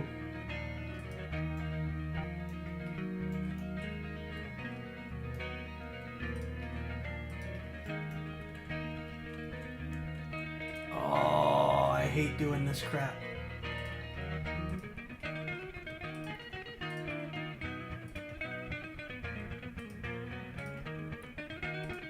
An ancient dragon god and its army of, well, what they know of is the shambling mounds.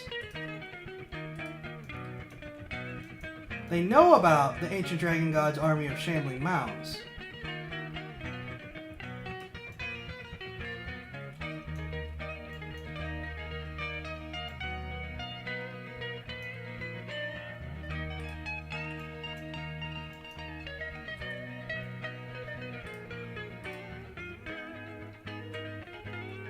There we go.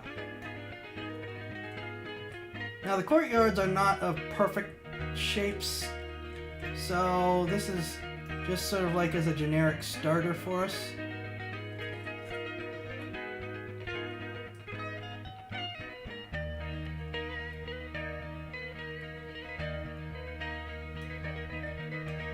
To be fair, we technically met the enemy of the evil undead dragon god first. Koso would have allied anyway, because of course she would, but we didn't know we would be... Okay, that's fair. You didn't quite realize what you were getting into when things started.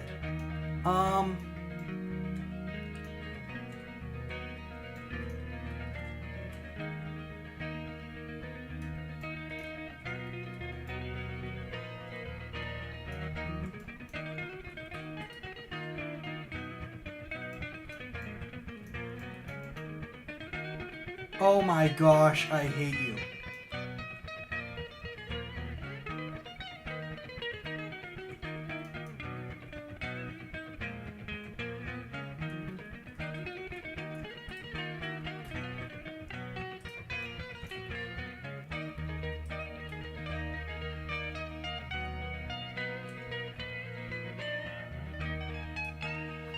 I don't know why it has so many issues with these, because this is what it's supposed to be doing.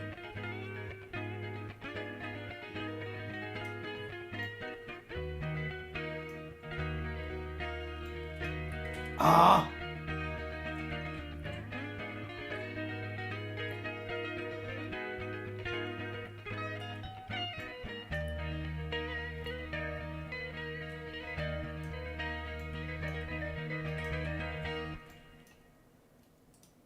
There we go.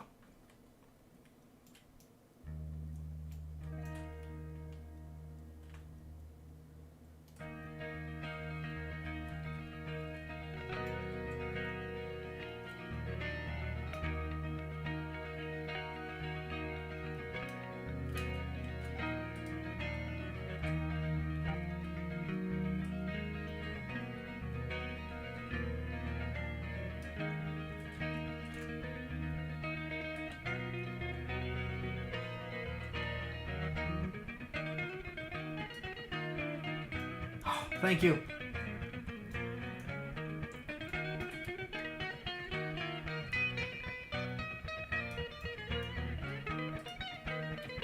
Okay, there we go. The evil undead dragon god wants them dead, has army of shambling mounds that also want them dead.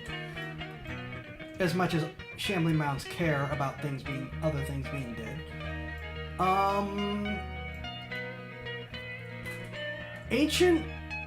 Ancient God actually has, as its only other followers, a bunch of hyena people.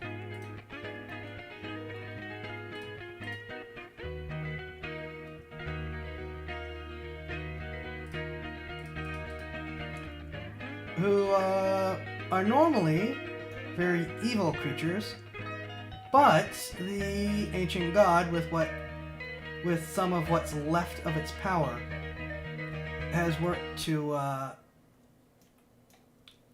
worked to grant them some freedom.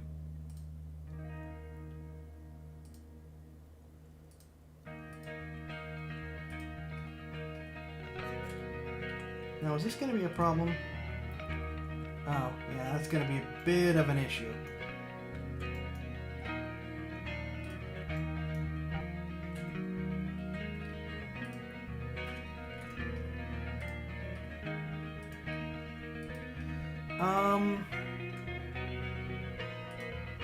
Screw it, let's just go with one for now. I can change it up later.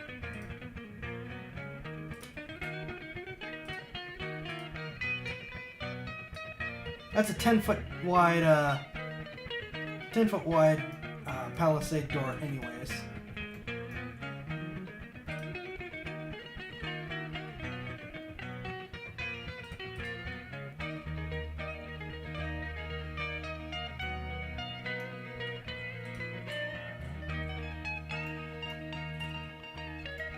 Now,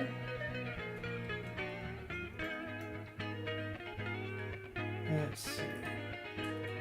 There we go, that's what we want.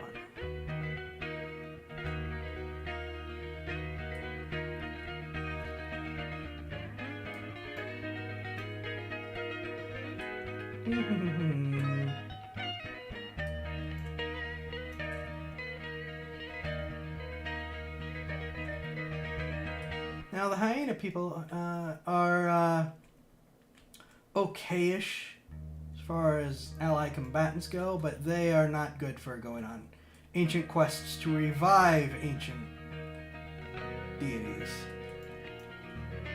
They're still figuring out what it's like to not be constantly evil and starving.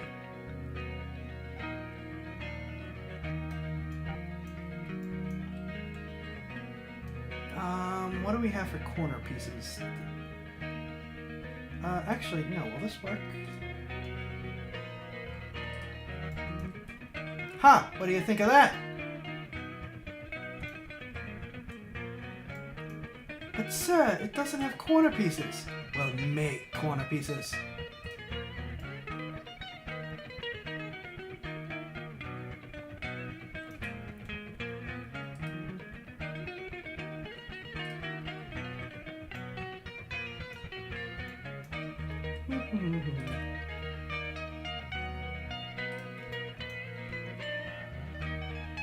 Now we're gonna need some stairs up, and what else are we gonna need? How wide is this?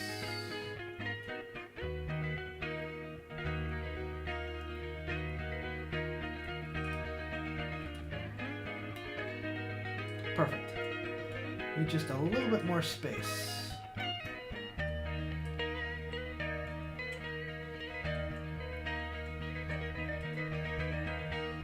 It looks a little repetitive. You can use some of the tools in this in order to help clean it up a bit, but it'll do its job.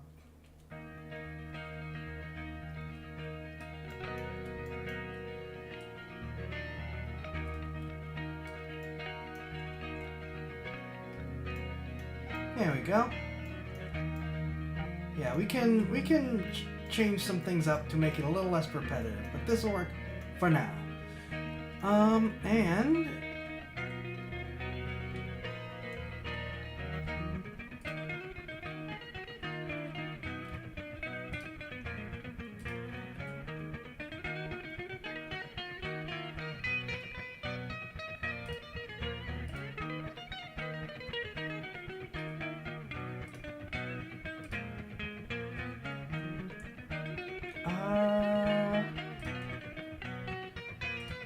yeah, that'll work.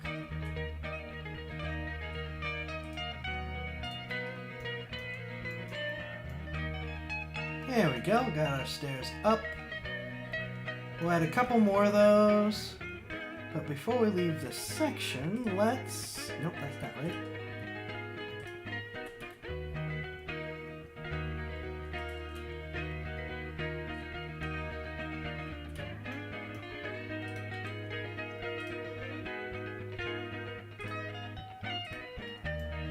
Add a walkway across. How about that?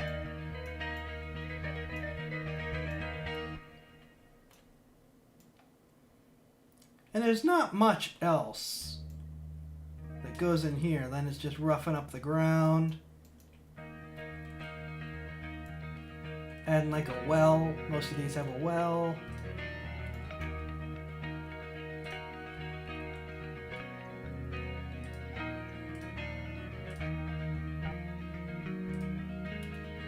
Guess I don't really need to do the ones in here, do I?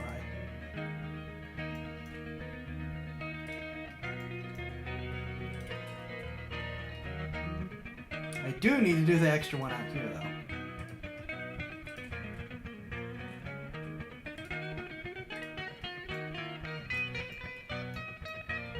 You always want to go down this direction, because most castles are built with the idea that right-handed people are the defenders.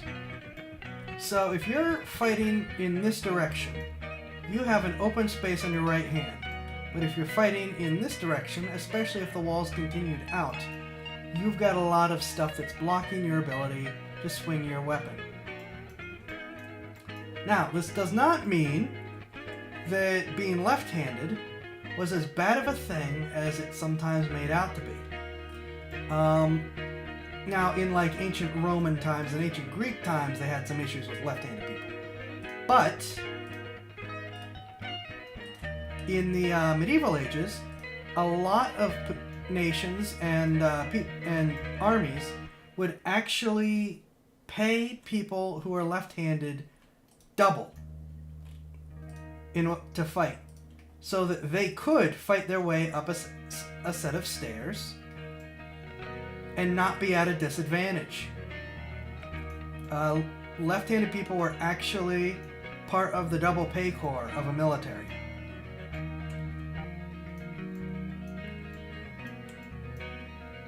There we go.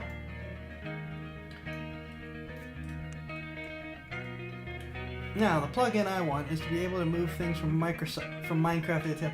That would be awesome. I would love that. There we go.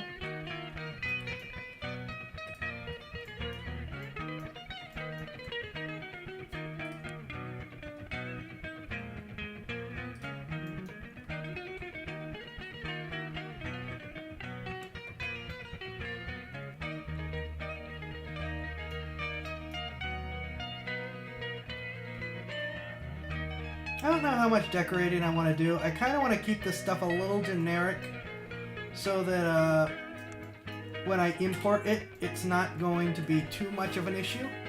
So we might leave this kind of where it is and take a break and move into another game. But yeah, these are little, I might take the time to move this wall back a little bit to closer to here-ish. Make it square it up. Yeah, these are ancient outposts of the Telian Reach. And they've run into 3 or 4 of them, I think. I have to do it a chunk at a time, given Minecraft world size, but it could be fun. It could be. I actually saw something that's like, oh, I want VR. Well, I've seen a lot of things that make me want VR. But the thing in particular that I saw that made me go, I want VR, is a Minecraft clone. It's a very obvious 3. Yeah, it's at least 3. I think there might be a 4th, but it's at least 3.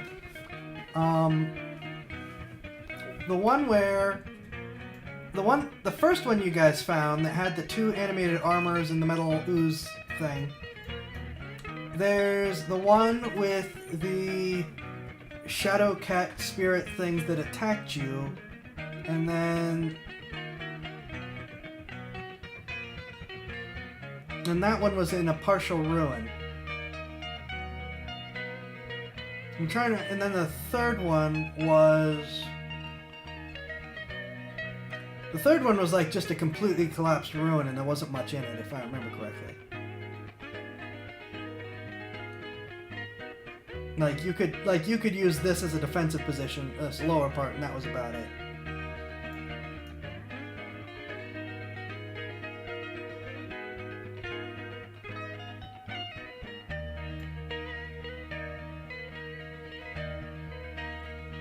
Oh, right, the place where you found the magic eater. That's right. But that was still a very collapsed ruin. But yeah, you're right. The place where you found a thing that eats magic.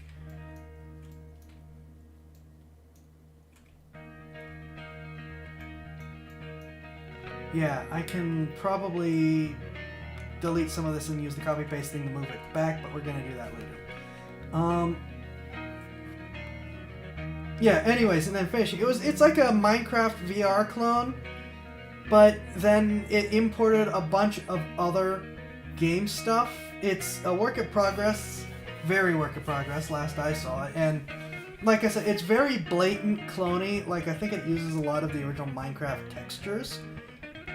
But hey, it had enough other stuff. It's like, hey, this is kind of neat. If I had a VR headset, which, if these sponsors keep it up, in like half a year I'll have a VR headset. If I had a VR headset, that would be really, really neat.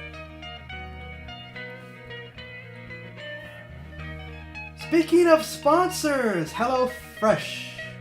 Use code, I still can't believe they threw POG, yada yada yada, GHF, you can see it. Speaking of sponsor, HelloFresh. Let's move this camera up a little so it's easier to see. POG HF30741. Or just use my HelloFresh link to get 21 free meals free shipping, and potentially other goodies. I think they're like rolling for them. Here, let me pull up the stuff to make sure I don't miss anything, because they too sent me. They didn't give me as good of notes as Raid, but they still gave me notes, so thank you. They're still smart enough to know that I need notes in order to be competent, or pretend to be competent. But yes, HelloFresh has decided to sponsor the stream. They have been pretty great about the fact that they have decided to sponsor the stream. I really appreciate it. I really appreciate any of these guys taking a shot on me because of how freaking small I am. Even it's like I'm super multi-streaming, but I'm still super tiny. And so yeah, use my link or go to HelloFresh.com and use code POGHF30741 for 21 free meals plus shipping. And here we go. Make sure I don't miss anything. Got, it's a, brain. Just read what's on the paper. Skip the grocery store and take control of your time and budget with delicious recipes delivered right to your door. HelloFresh's Festive Fare collection features limited time recipes made with seasonal produce and premium proteins. Get out of the post-holiday slump with these elevated winter classics. With HelloFresh, eating well in the new year can be stress-free and delicious. With over 35 weekly recipes, you have the options you're looking for to help you achieve your goals. Choose Calorie Smart and Carb Smart recipes. We even customize select meals by swapping proteins or sides, upgrading your proteins, or adding protein to a veggie dish. I myself am actually having looked through the kind of discounts they're offering when I just checking out my own link, because I don't want to send you guys to anything that's like, nope, never gonna happen. Checking out my own link, I may actually take advantage of this myself, because I've never used HelloFresh, and this is for new users only. And I said, holy smokes, with the great options they have, it really actually could be better than grocery shopping with this starter special. And decided, hey, I have not had a chance to actually jump in yet. What I'll probably do is tomorrow I will actually look through the orders and make an order and report on it on Sunday. Obviously it won't get here. Well, I don't know. Maybe it will get here on Sunday. It probably won't, but I think I'm actually going to order some HelloFresh myself in order to see what this is, because it says, in fact, HelloFresh is cheaper than grocery shopping and 25% cheaper than takeout. Having checked that out from the initial offer page, I can believe it. And like I said, I will report back to you guys on that on Sunday. Because, I have a number of... I guess I'm also the ultimate test for HelloFresh, because I have a number of food allergies that just are absolutely infuriating. Like, I know that having to eat gluten-free is really gotten a bit of a bad taste in people's mouth because of the whole fad of eating gluten-free. I actually have celiac. I don't have a choice but to eat gluten-free. So I'm looking at HelloFresh going, I am a torture test for this kind of company. So I am going to take a shot on them myself, personally. Much like I took a shot on Raid personally. And see, hey, what can you do for people like me? And I will report back on it, even if it isn't till after like the sponsor thing is over, in terms of when the food actually arrives and is done. I will still follow up and say, hey, here's the food I got. Here's pictures of the food I got. Here's instructions. Here's me cooking it. This is the end result of what HelloFresh did. So that is what I'm thinking I'm going to do. And I just saw that this includes barbecue baby back ribs. Ooh, you have my attention.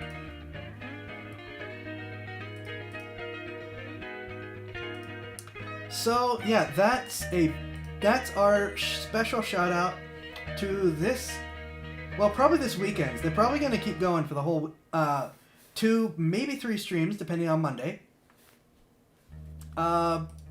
Sponsor, which is pretty awesome. I mean, I can't believe I have another sponsor in general the next week over, but hey, I am not going to complain.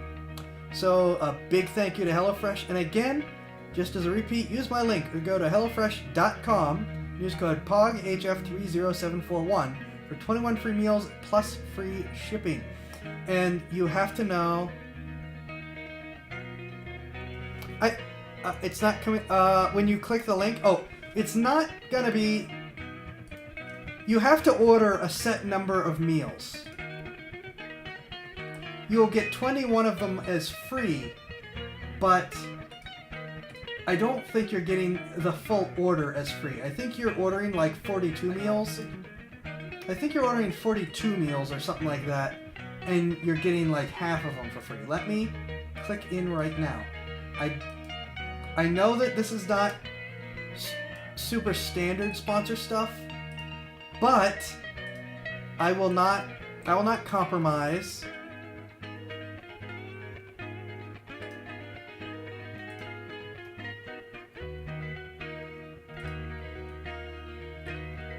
Let's see. Yeah, when I click it says 22 free meals plus free shipping plus three surprise gifts.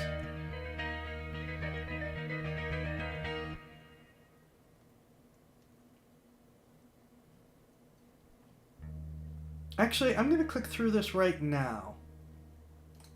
I'm going to have to pick 2 people. Because I'm the only one where I live, but I'm gonna have to go with 2 people. It says the most popular is 3 meals, so that's 6 total servings. That's 6 meals a week. That's 6.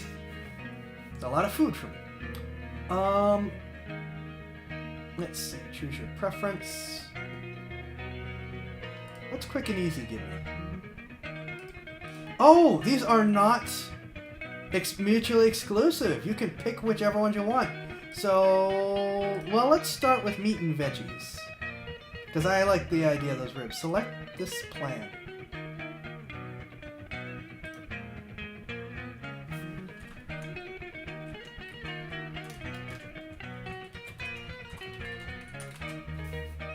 Continue.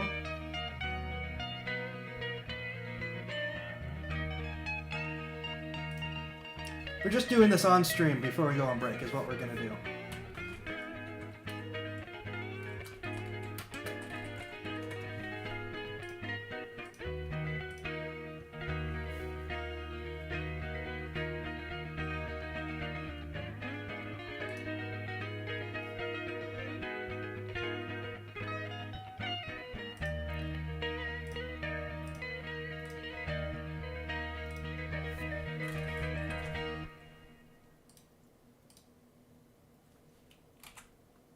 So I'm just filling in the information, which I will not be reading out.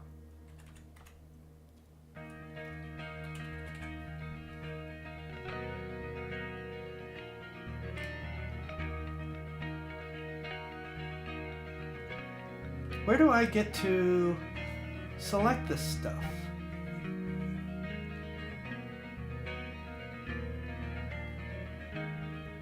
And you're right, I don't see the 21 free meals. Hold up. Right now I'm ordering 6 meals, which is $30, which is not bad at all.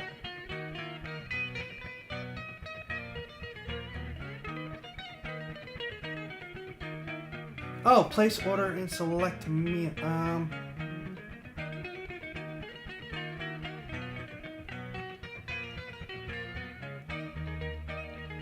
Where's my...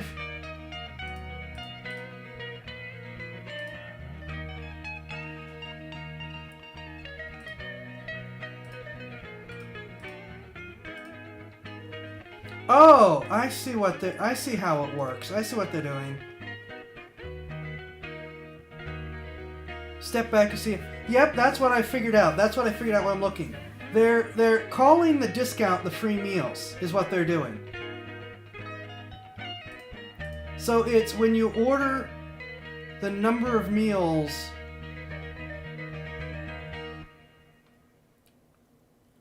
It's the discount is what they're saying. So you're getting the equivalent of 21 free meals off of the discount price-wise. That's where they're getting these numbers. So it's gonna have to be up to you guys how you see that. In terms of if you want to call it that or not. For me, I'm looking at this going, $30 for a pile of food. That sounds pretty good for me. I will have to let you guys know, of course. I feel like A+ content and advertising HelloFresh, you can totally do math. Oh, shut up. In my defense, the paper did not explain that. So if you pick not a lot of meals, you're not going to get the full equivalent of 21 free meals out of it. But hey, I'm looking at these prices. You can get a lot of food for not a lot of money.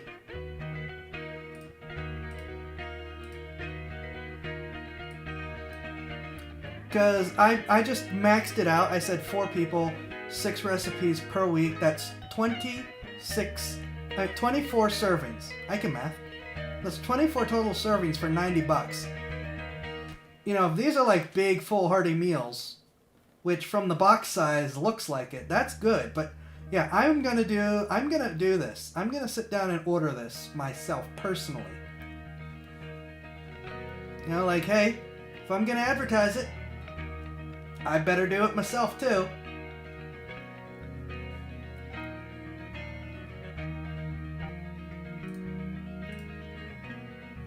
So that's what we're gonna do. However, we need to take our little bit of break. I'm gonna let Tailspire sit down and play, and then I'm gonna let chat decide. Here, can I throw up a vote? Unfortunately, this will just be for...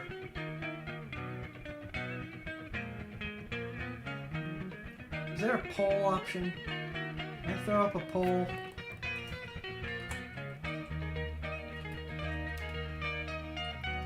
No, I can't throw up a poll. Chat, you're just gonna have to say if you want Kingdom, which is a side-scroller pixel art type game. Oh no, I don't think... Yeah. Or... Also, there's a 0 out of 12 thing. Is it first come, first serve? I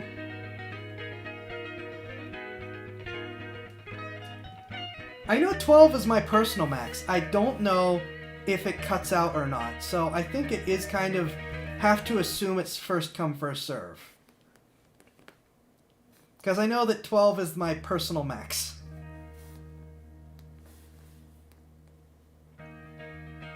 Yeah. Yeah, I know about the 0 out of 12. It's just that I know that 12 is my personal max. I don't know if for you guys it will cut off the discount at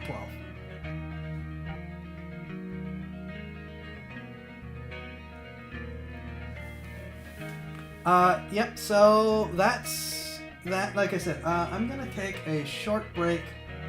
You know what? We're gonna keep...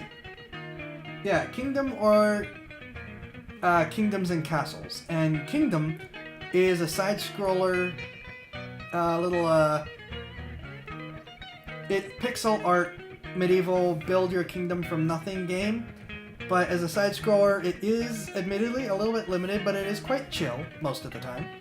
And then the alternative is Kingdoms and Castles, which is a little civilization builder game. Also pretty chill, especially since I will not be putting it on hard for tonight. I'm just feeling in a medievally mood, so I figured I'd want to keep Kingdoms and Castles. Don't know. Okay, that's one vote. You guys can chat it out on the stream. I will be back shortly. I will let the... Actually, let's swap the music one last time. And then I will let the game continue to provide music for you. What's Call for Heroes sound like? While we're on break.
Well, it sounds like, or looks like, Kingdom and Castles is going to be our primary game, and I have decided, screw it, we're doing it live. I am ordering what will, for me, turn into 6 meals. Well, it is 6 meals. It's the 3 recipes per week for 2 people. But I am one person, and I don't have a second person to share. So I'm getting a week's worth of food right now, here, live on stream. And then probably trying to fix my, rigging, which, oh no, it's working well. Okay, so,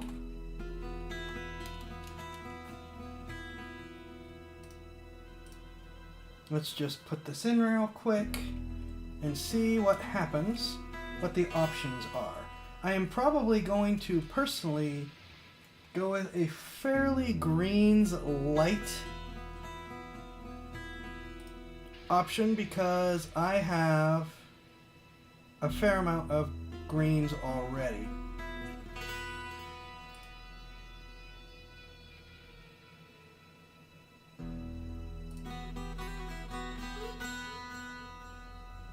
It's not a prepaid card or a gift card.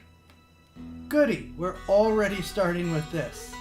That's so nice.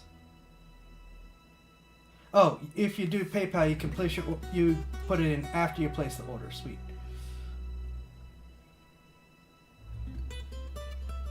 I am a fan of this music.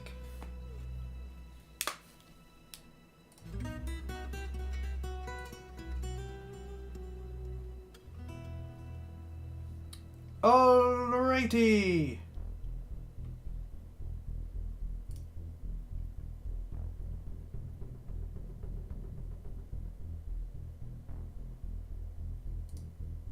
I have till the end of tonight, local time, to select my meals.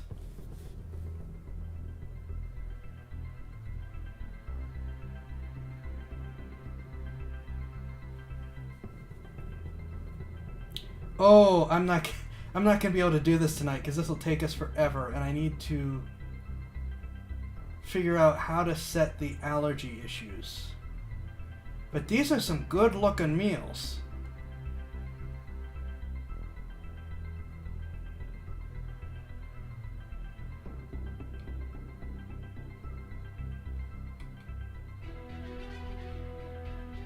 There's a lot of like pasta and breaded stuff that I can't have. Ooh, beef tenderloin and balsamic steak sauce with mashed potatoes and roasted broccoli.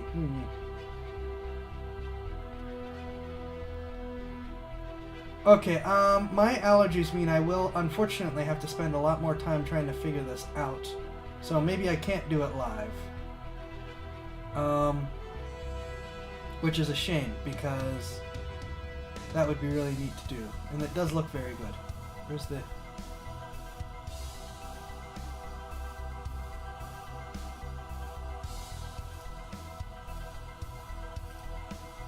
But yeah, a lot of this stuff I can see is stuff that I cannot eat because of the ingredients. So I gotta see if there's a place to put in I'm sorry, but I don't want to die when I eat your food option. And I am sorry, but I don't want to die when I eat the food. So I gotta figure out how to set in the allergy stuff. In the meantime, let's get Kingdoms and Castles up.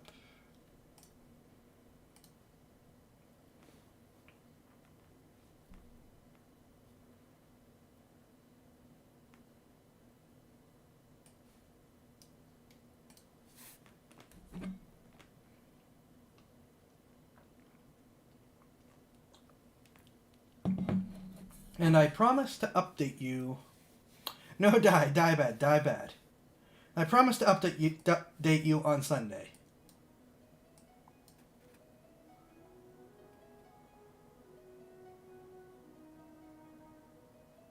Oh, this has Twitch integration. I wish I knew that. I'll figure that out. Not for tonight, but we will figure that out.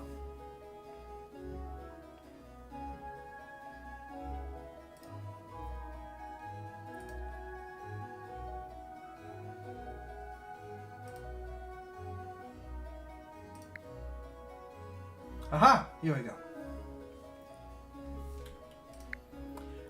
Okay, we're not going to play with no threats, but we are going to play on easy.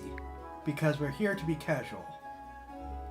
And we're going to pick the option that does look a little bit like my actual, real, personal crest. Because my family has, I kid you not, lions. No AI kingdoms. I want a nice big land. And I do want land, but I want rivers.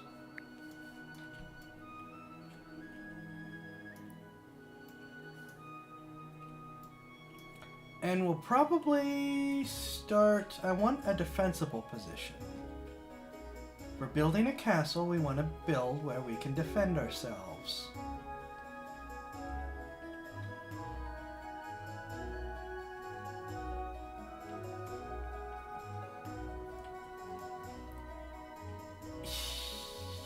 Well, this isn't too bad. We got this whole nice area to do for ports.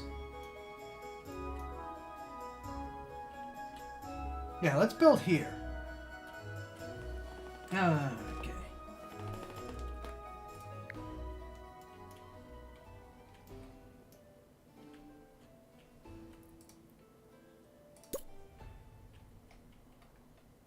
I get spoiled playing on the TV, then look at this in a normal size and it's like, no, it's so small. Let's start this a ways. Can expand this a ways.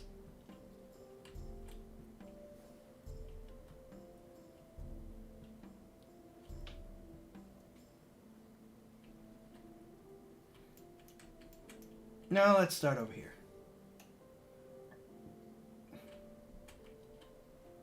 Okay, now we are gonna start over here. I'm gonna put you close to the double rocks.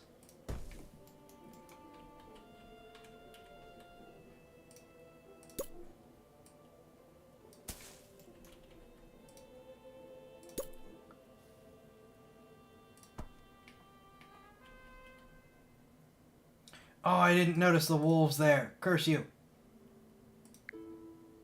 Well, we could safely chop this down at least. Oh, there's wolves everywhere!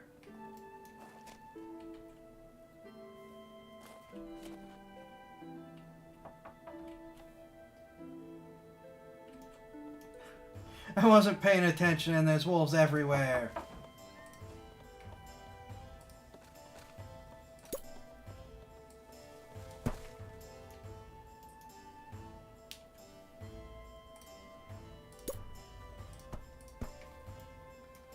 And I do want to build a little ways away in order to save room for big central stuff.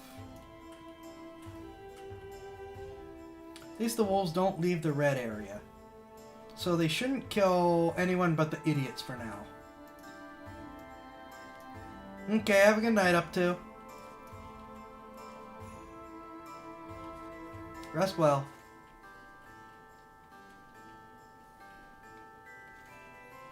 Build site was exploding until people came to actually build things.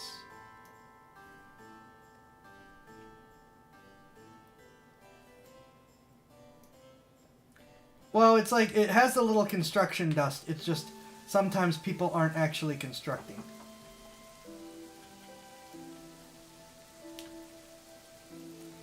The dark green provides the best food, so I find that by focusing on only farming the dark green, I end up with more food overall because it produces more food. Well, I not only end up with more food overall, but I end up needing to use less space for for growing food. I can talk. I promise I can talk.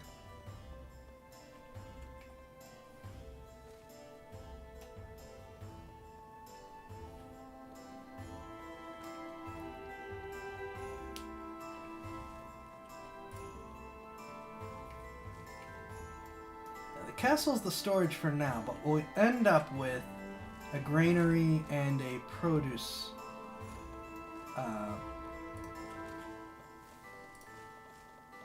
Well, oh, it's just called produce storage. Later, so we can leave it like this for now. I think I did it in iterative. Oh, thank you. Yeah, I don't think it counts mine because I didn't complete the order yet. Actually, I don't know if it counts mine anyways because I'm the one being sponsored.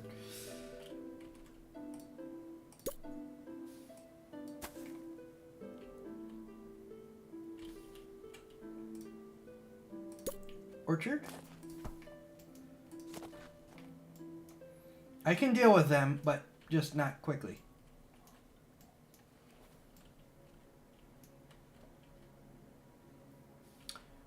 And we already need more hovels.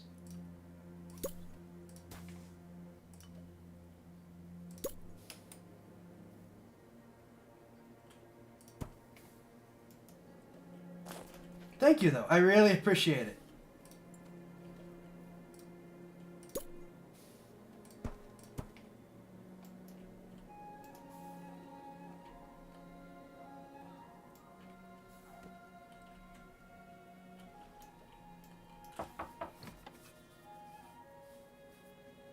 Actually, that's right. Oh, up to left before I could make this announcement.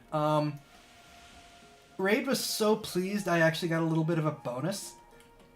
And I decided to add that to the invisible bikini model ticker.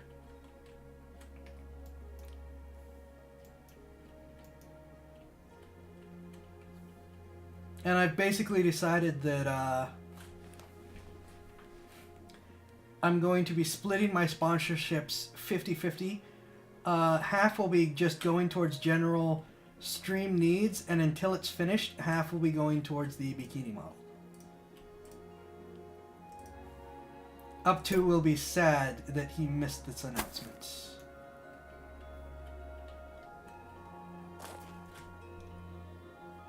Need more hovels.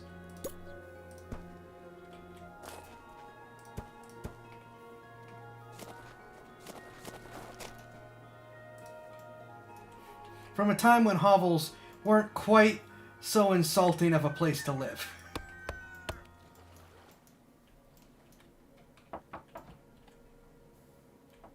So I definitely owe you all a thank you for getting me that far.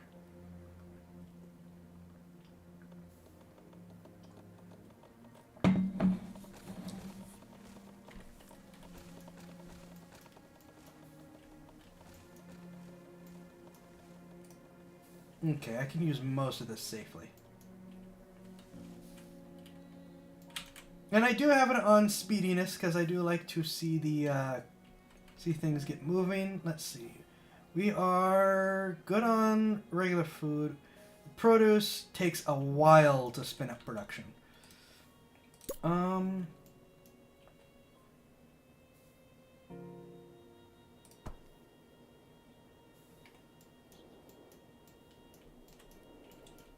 It's also nice that you don't need to build the roads. They're not like Sims. They can actually walk between the buildings and over other properties. So it's okay to not have everything perfectly connected by roads. You do need to build within roads in order to properly fit a lot of stuff, but you at least have some leeway. Okay, good. I can still get to that iron. And I will get to building stone, mining for stone very, very soon. But I need to take care of some of this first. Okay. Okay, this line is the farthest line over. Also, I binged a couple new anime this week. I just finished today. Yay, we have a small village. I just finished today Parallel World Pharmacy, which is really good. Really, really, really good. And I didn't find out till afterwards. I was really curious that it is actually written by a pharmacist, and you can tell. The author knows what they are talking about, and it's really good, and it has a really good English dub. No, not that one. That's Pharmacy in Another World. That one's... you've told me about the manga, which I take your word for it that the manga is good. The anime is not. But Parallel World Pharmacy, I'm gonna do very, very, very mild spoilers, but I will keep them to a minimum, probably. Parallel World Pharmacy is a different one than Pharmacy in Another World. And... yeah, I can see why you were confused, and I would totally get the uh-ohs if it was Pharmacy in Another World. I would not blame you at all. Because I tried watching it, and I'll probably come back and try to watch it again, but it's just... I struggle with the anime adaptation. You have told me, and actually another person has told me as well, that the manga is decent, but I struggle with the anime adaptation. Mostly because, from what I've been told and what I've seen, I understand rushing isekai because it's so overdone. It's like, well, let's just get it over with. In terms of getting to the start, but it really rushes to the point where the only reason it's an isekai is because he knows about modern pharmaceutical stuff and cosmetics and things. You could have him just be good at it, and there would be no reason for it to be an isekai. As the anime presents it. And also, the anime doesn't even... Now, this is, again, Pharmacy in Another World, not the one I just watched. Now, again, there is potential for other positive stuff there. It just is missing it as of the anime. Because it doesn't even start with him being isekai'd or referencing being isekai'd. It just starts with him opening the darn shop. He already knows the wolf. He already knows the ghost. The town is already sort of familiar with him. And it's just kind of like, come on, really? Really? Parallel World Pharmacy, however, takes a different approach. Now, it also rushes the beginning, but we actually see the isekai moment. And again, I'm going to do some very mild spoilers, mostly setting up the beginning, but I'm going to try to keep stuff to the minimum. So, we actually see our main character in the real world. I could use a little more fruit. We actually see our main character in the real world where he is a famous pharmaceutical researcher. So, he is not just...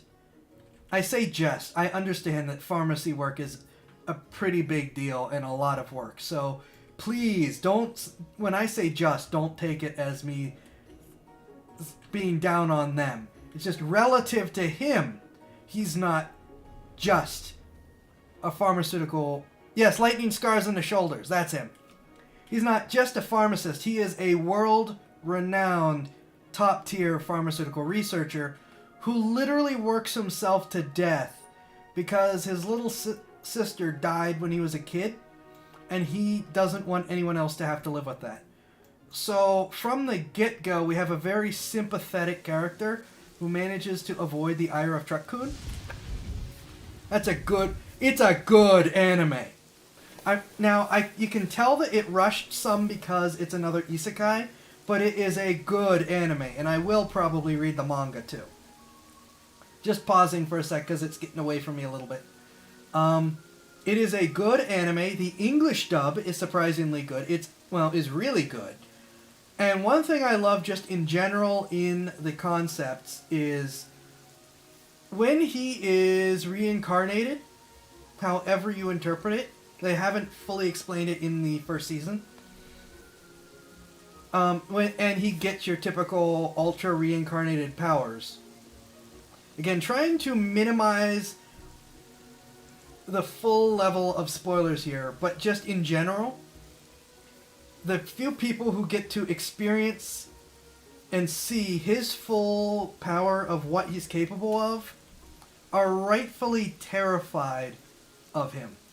And I love this. It's not just because, ooh, drama. I love it because under those circumstances, you should be scared. A person would be scared. You would not get the very, very common, oh, you're so cool, that's awesome. Or even some of these idiots who go, yeah, well, what's the big deal? And it's like, what's the big deal? Did you not just see what this person did? That's the big deal. They literally broke the rules of physics and the laws of your land of magic and whatnot in order to achieve this great thing that they just did. Don't you say what's the big deal. At the end of episode 1, we get our first one of these.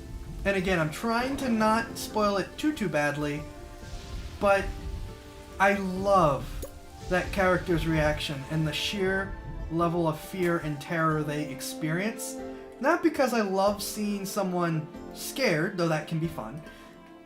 It's because I love the realism in the outcome, the true understanding of what's going on that they exhibit, and to a degree, just because it's something different that we don't normally see a lot of. Okay, I need to build, like, actual stuff. Here, we're gonna build us a treasure room.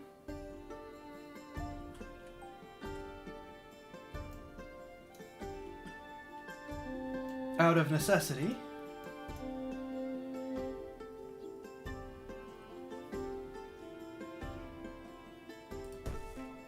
Which upgrades our castle.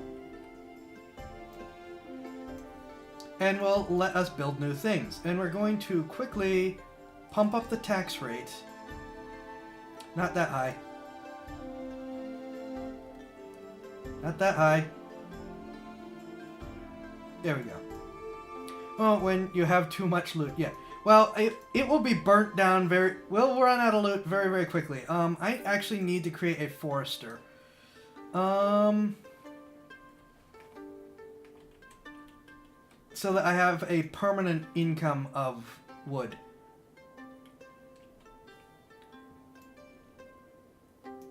I think this will work if I do that.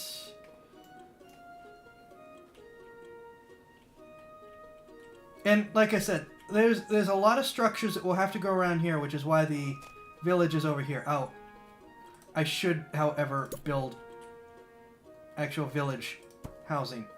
That would be smart, wouldn't it?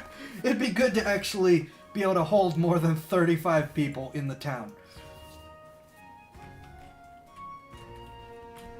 As I talk, I'm kind of losing a lot of stuff. But yeah, I really like the reactions. I like the writing in the anime. The English voice acting is actually really, really good.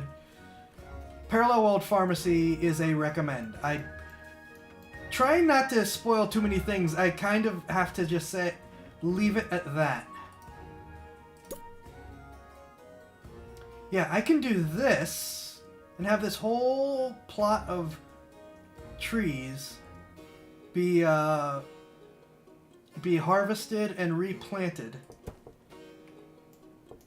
and just provide a permanent income of wood.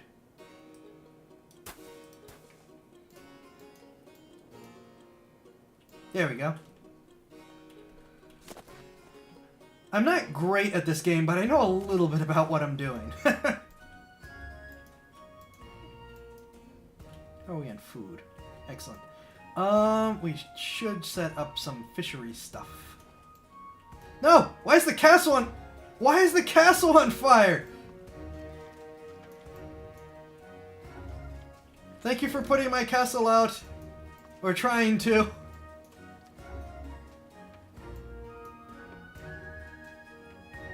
Why was the castle on fire? What'd I miss?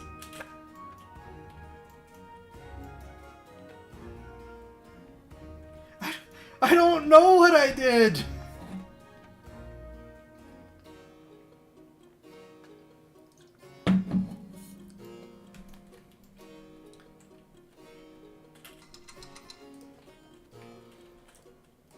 just clear these out.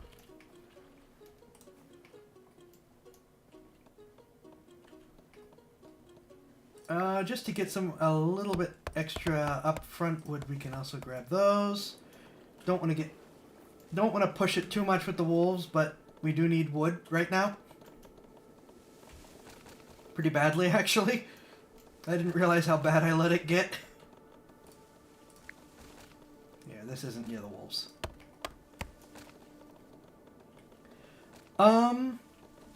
Actually, I can probably build a stockpile. Where's my industry? There, I can build a small stockpile. And so I shall. There. Wood and stone and charcoal can be stockpiled there comfortably.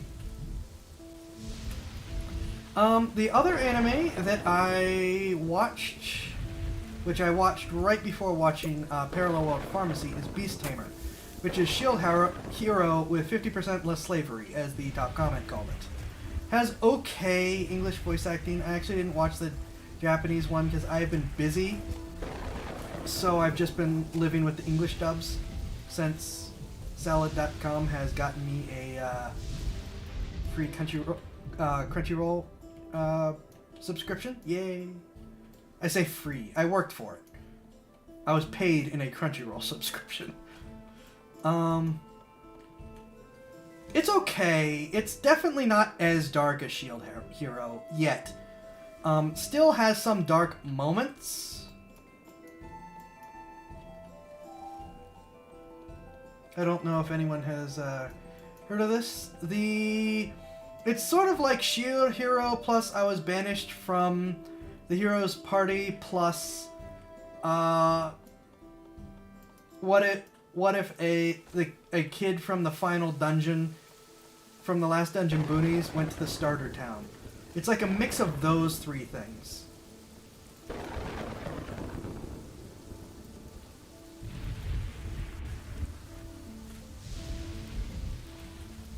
It has some moments of like implying darkness, but a lot of it's like cutesy and fun and happy and you're feeling good and catharsis factor, but it does have some of that Shield Hero thing of the animal people are beasts, not people, but they're people, but they're treated as beasts, and they themselves see themselves as beasts, and because he's a beast tamer, he tames them. You get the idea.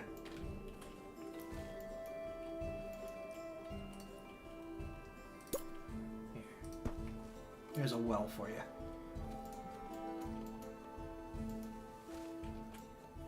I'm not 100% sure what else to say without just saying, screw it, we're spoiling things. Like I said, the English voice cast is okay, but they're not spectacular. Like, the Parallel World Pharmacy voice cast was spectacular. So many titles with Beast... Well, in the Crunchyroll dub, it's just called Beast Tamer. And I don't know if the manga has a different name for it or not. Oh wait, I could fish here, couldn't I? I could drop a fishing thing right here.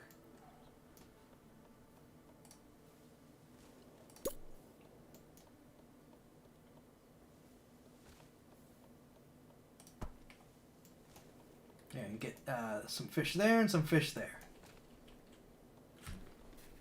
But yeah, and Crunchyroll is just called Beast Tamer. I'm sure... Well, I will admit that I was a little happy to see it and Parallel World Pharmacy be like, we have normal names, not the summary of the show.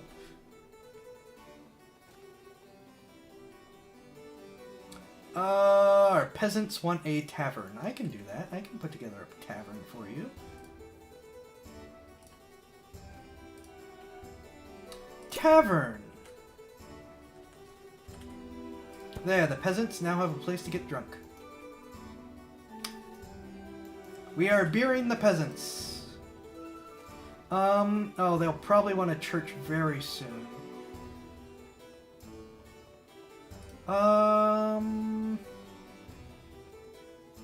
Okay, I'm saving this space and that space. Ooh, wait a minute.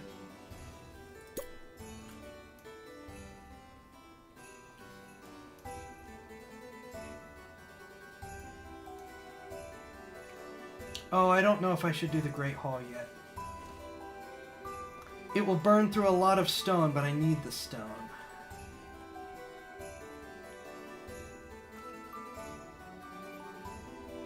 I'm gonna stick the Chamber of War in there, and I figured I'd put the barracks and archery ranges like here. So the church will probably go over here. Well, they're not asking for the church yet, so I'm not gonna waste time and resources. What I really need is the money for the war thing so I can get the soldiers, because the soldiers can clear out the wolves.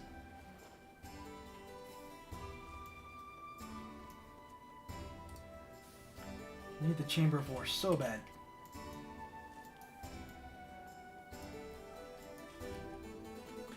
But yeah, it's just called Beast Tamer.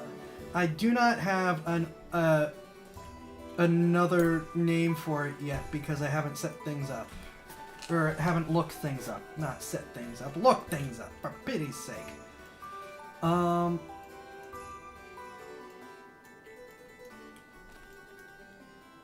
But, okay, so the basic premise, to try to describe what it is, in case it is known by a different name, is the main character is, of course, a beast tamer. And they are part of the hero's party. As I said, it is... it feels very much like an offshoot of... Oh, King, we went to get drunk. A week later, oh, King, we did a lot of things that we mostly regret, except Fred smash got to a guy sleeping on our rafter. Can we please go to church? Yeah, that's probably exactly what's going on here. I hate rebuilding stuff for organization's sake, because even though my OCD goes nuts, it costs resources, and especially in the early game, I need the resources. Oh, wait, no. I need to do this so that it is easier for them to get places. I might... Oh, wait, no, I could just throw a road right here. That would be good. That would be smart. That would be a good use of a road right here. A good use of a road. Dragon? Dragon! Dragon! Oh, I need more money! The only archer's nests I have are on my castle itself. Oh, there's the dragon. That's gonna be a problem. It is at least a small dragon, but that is an issue. Tames a cat girl at the start, and then a dragon girl. Yes.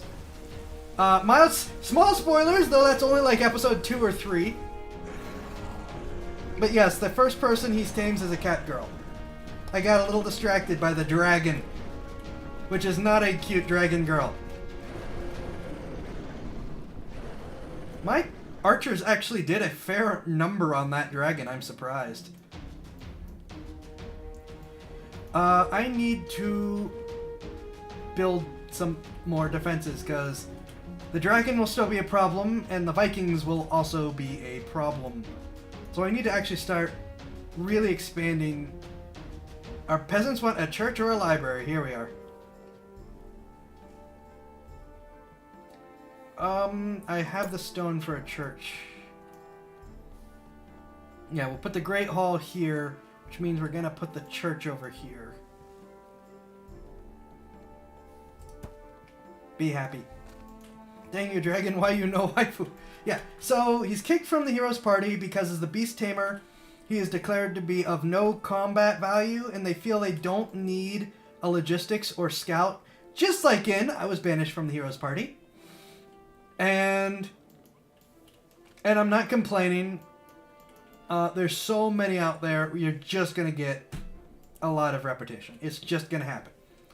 But just like in I was banished from the Heroes Party, he is banished from the Heroes Party. The entire Heroes Party is the a-holes, though. In I was banished from the Heroes Party, it's just the one guy who is the real problem. Everyone else actually like the hero.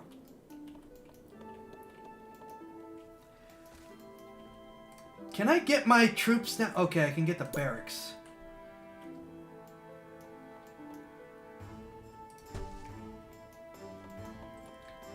Build me a barracks. So he's kicked from the party, just stuck in the town. He's not running logistics or scouting for them, which has predictable results. That's all I'll say for now.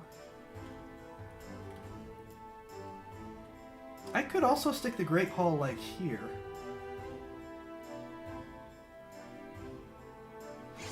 No, I'm gonna put it here. Which has predictable results, but he doesn't care because he's gone and he's found a cat waifu to be his waifu.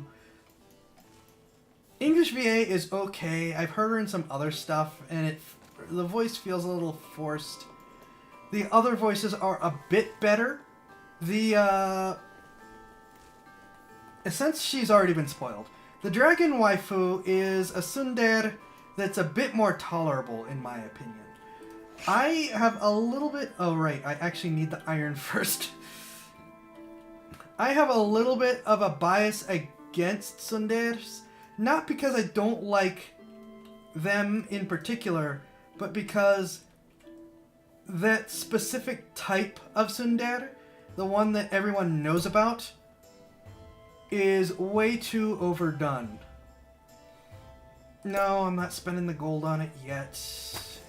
Really tempting, but not yet.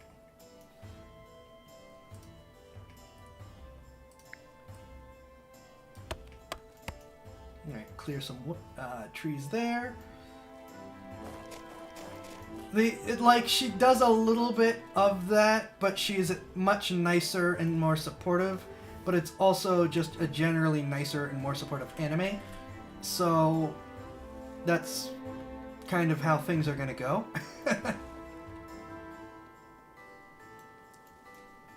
That's just the setup. Oh, great. I need more housing again. Pay attention, Zai. Build houses for people. They need them.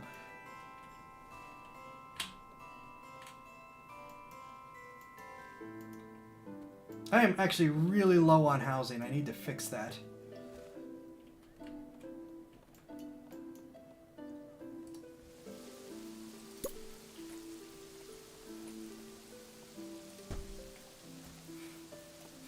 My castle will at least be a fairly stalwart defense until I get anything else functioning.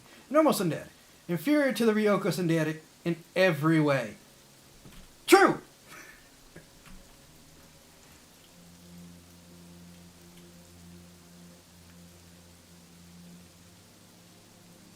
I know we need more homes. I'm trying.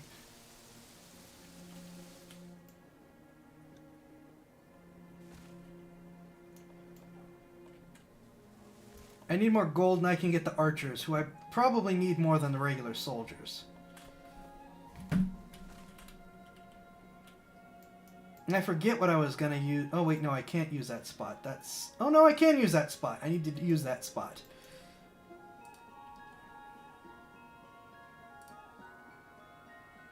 What could I use in that spot? I could put a fire... Well, I have a well right there.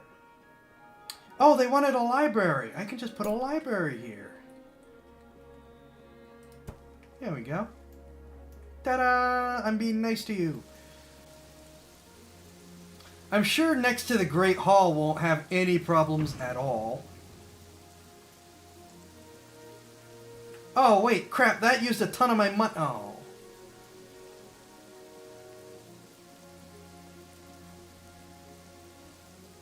Stupid.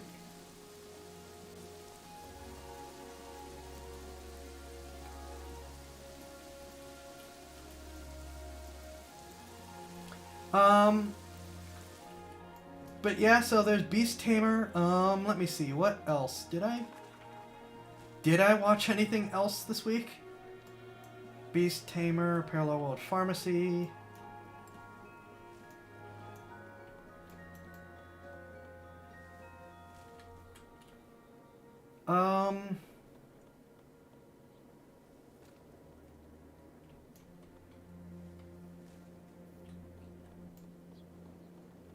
I'm gonna be in trouble if I can't actually get the supplies for the soldiers.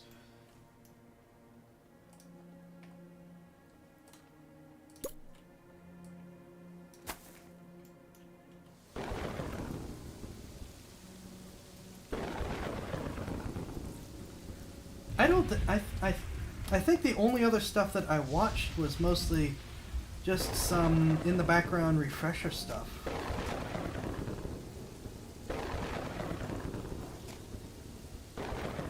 Wait, is there a new Spirit Chronicles that just came out? I just opened up my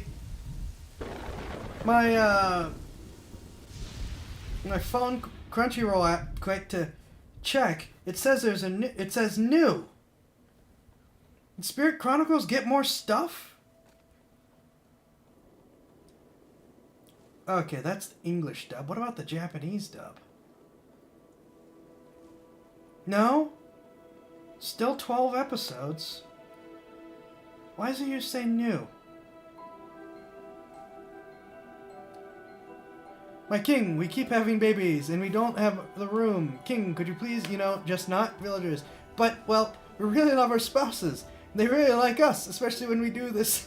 I'll keep your house and say no more. Oh, kept reading and it's like, oh, I shouldn't keep reading.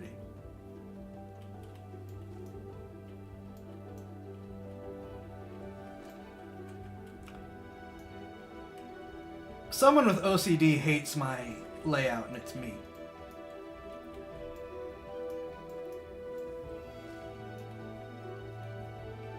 You guys better be happy because of the library, because I'm gonna need to start charging you money at this rate. Oh, they are not getting enough fish stuff.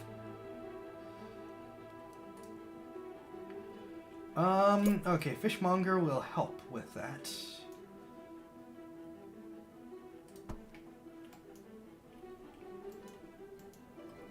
As I continue to spend more... Stop lighting stuff on fire!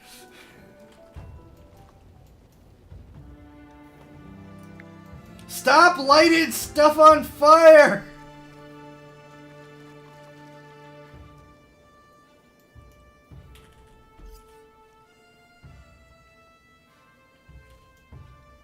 Oh, we're low on wheat again. Oh, people are dying again.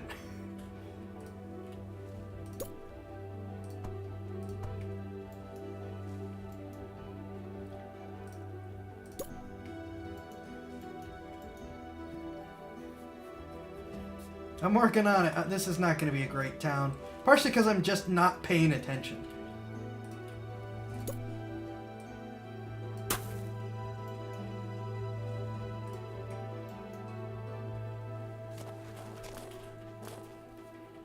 And I remembered the other thing I saw, which is just one episode. That moment when it's winter and we were cold, as it seemed like a good idea at the time. That's probably exactly what just happened. This is not gonna work out very well at all.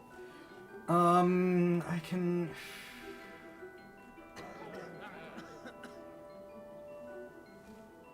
Alright, where's the grave guy? Graveyard Keeper, your job. Do it.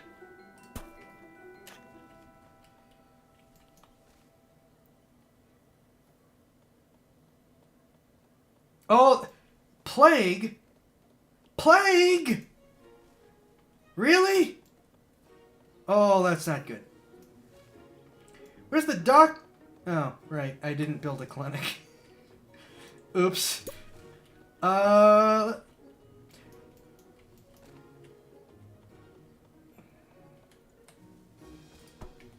Have a doctor.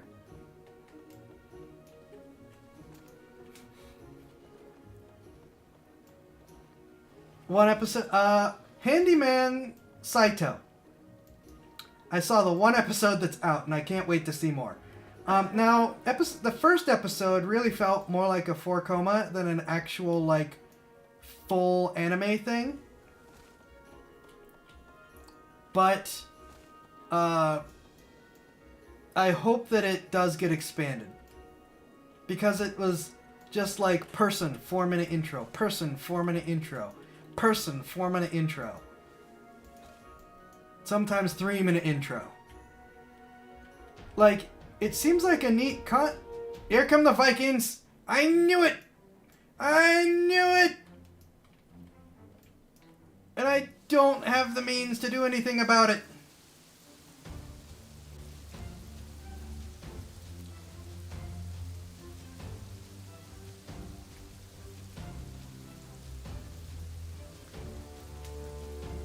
Graveyard Keeper, if you could, I don't know, go take care of the dead people.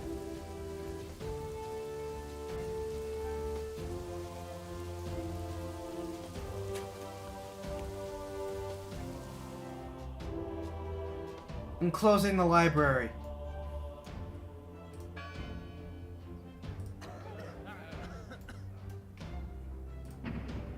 I really can't afford to close the clinic right now.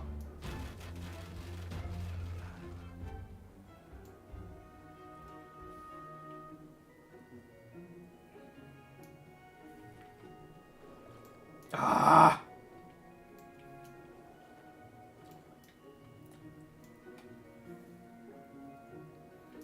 Is the Graveyard Keeper doing nothing?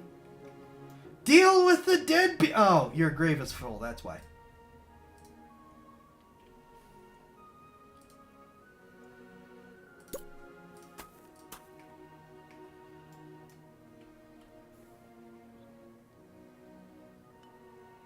Well, this isn't gonna last long unless all they're doing is sailing around the island.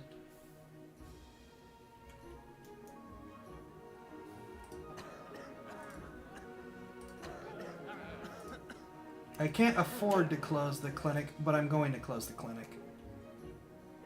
Gravekeeper, please wave these bodies at the Vikings so they think we are defeated. That wouldn't be a bad plan. I think this might just be a pass like the dragon to let us know they exist. However, I have no money. So I can do very little right now.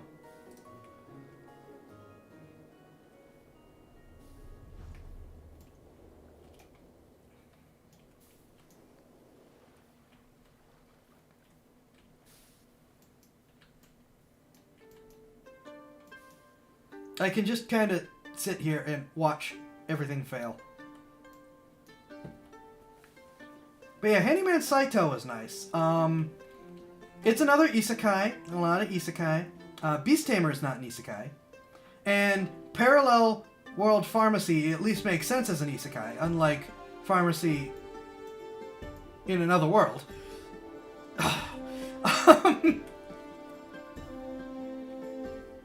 Handyman Saito is an isekai. We haven't explained how he got isekai'd yet in the first episode. He's just suddenly here with a party. As a handyman.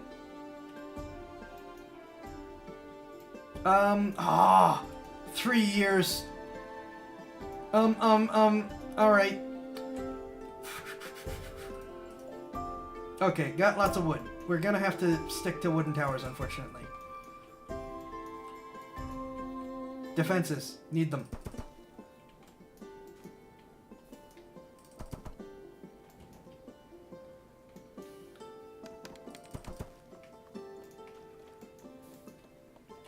Stop lighting things on fire!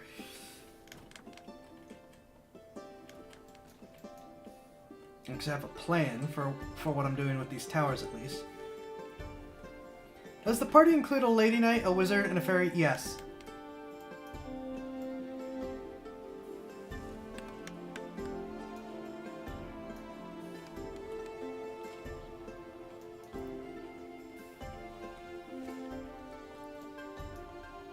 Decent series? Okay.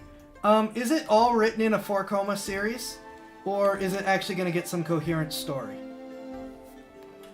I would, because the first episode was nice in a 4 Coma series, but I would like a coherent story.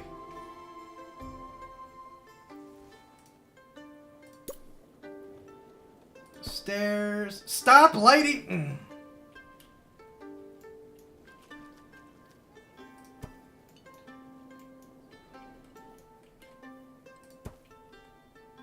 Oh, that might not have been a good decision. We may have some issues.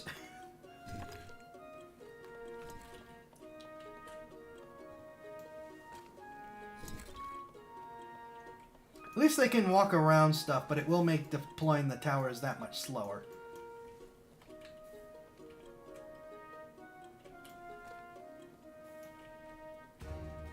Vignettes get longer and more coherent, but doesn't quite stop for Coma-in. Aww. I need that anyways, because I need more food.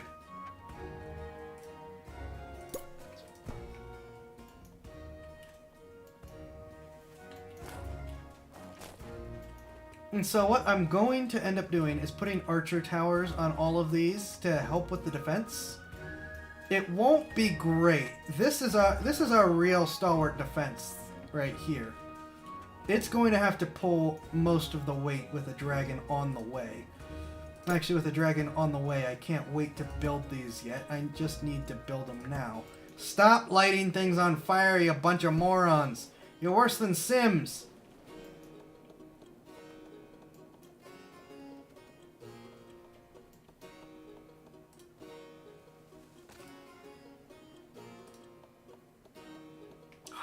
Need a little bit more money to get the last one up. Oh my gosh! Quit it!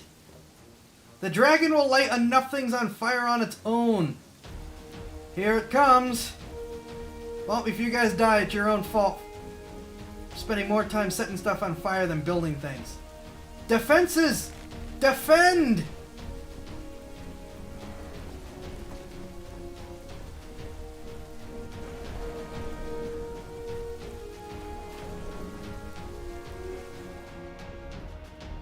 See, that fire, it at least set itself, instead of you morons.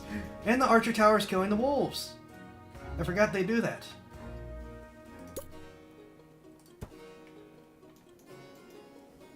I'm building a house, please, calm down.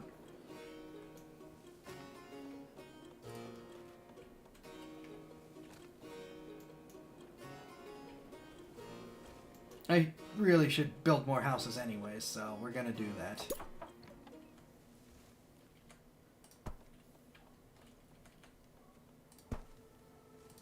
Also, since the archer tower killed a lot of wolves, we have a little bit more breathing room as well.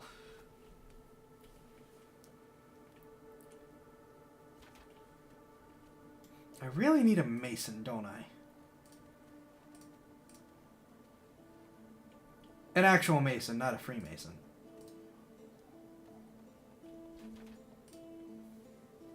Let's see. Ah, you take money. Build the houses faster.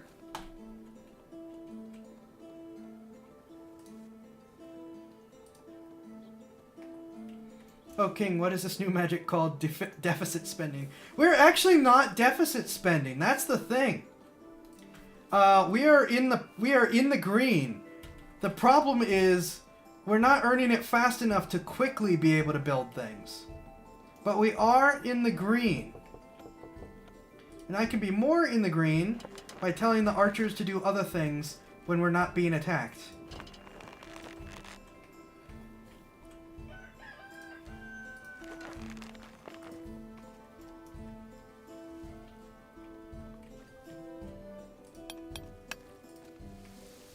I can reactivate the library for now.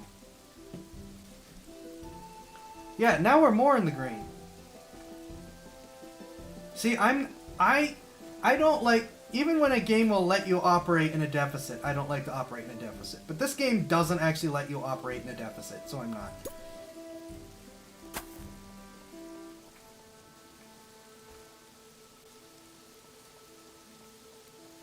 Yeah, we can put another archer tower up here.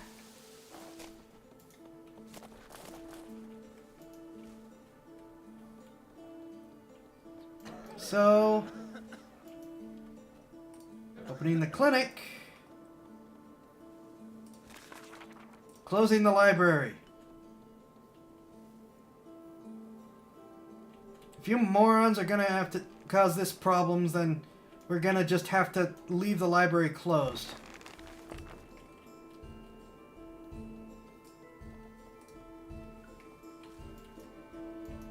Because that's a that's a localized place for that to spread. Bunch of idiots.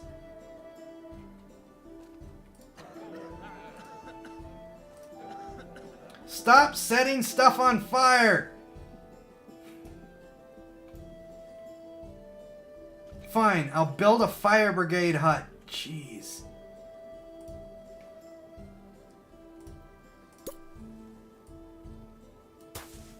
My gosh, you guys are idiots. It's like Sims, but it's an entire civilization.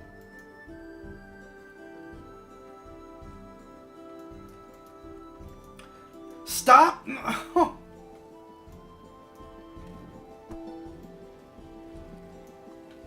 Oh, King, we have not been educated, so we keep forgetting things like fire.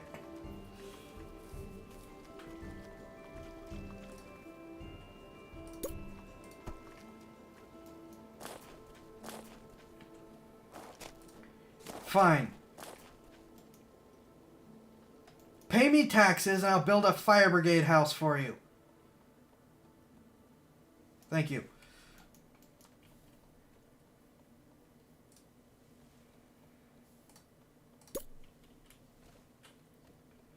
Oh, that's right. This is a double-ended building, so we can go two different ways at once.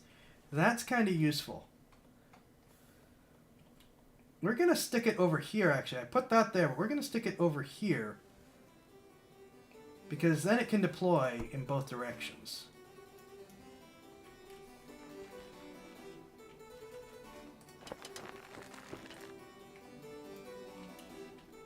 Still haven't been able to build those darn archers. I still haven't been able... Oh. Tell you what, I still haven't been able to build. The freaking iron mine. You meant bad, sir. You didn't leer the letter B. That's... Alright, and we're gonna put another archer tower there. And use it to kill a bunch of wolves. Also, the Vikings will be here soon, and more archer towers is better than less archer towers. Because this is not going to go well at this rate. Actually, I'm going to put a second archer tower up on this direction. Get to work, you morons.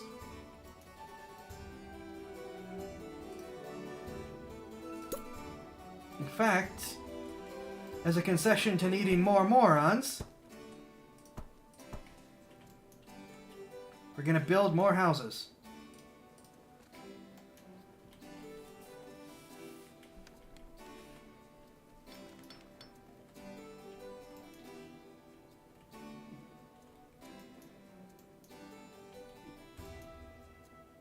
There, how about that? Ooh, food.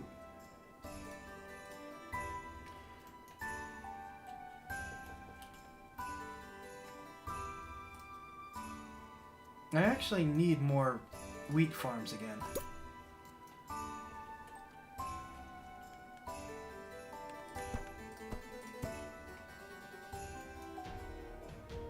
Alright, here come the Vikings. Alright, archer towers, online.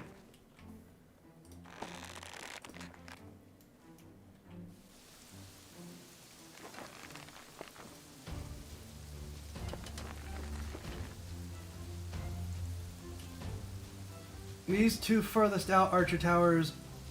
Oh, here they come. And I don't have soldiers. Wolves, kill them.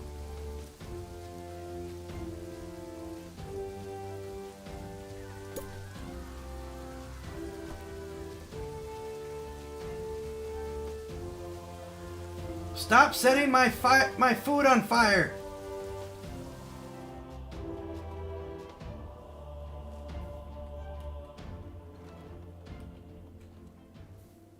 Really? Really? You showed up, set my food on fire, and left? You didn't even take the food! Oh my gosh.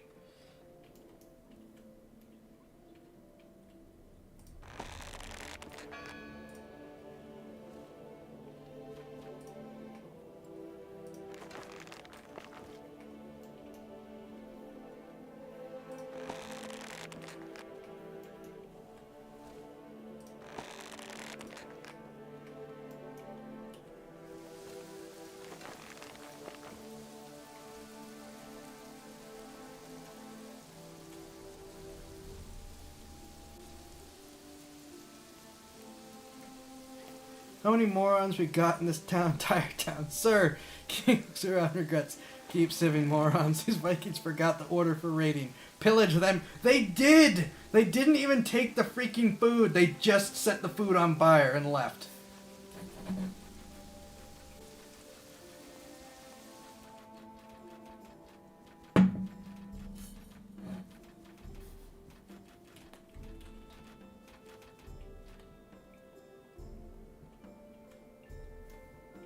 I probably should set up some more food storage, but... Gah.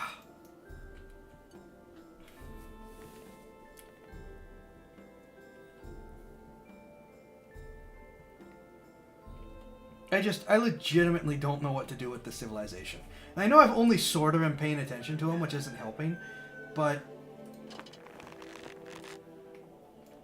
still. Oh, I'm so close to finally getting the archer school, even though I still can't make actual soldiers. Or my pay could just suddenly vaporize it.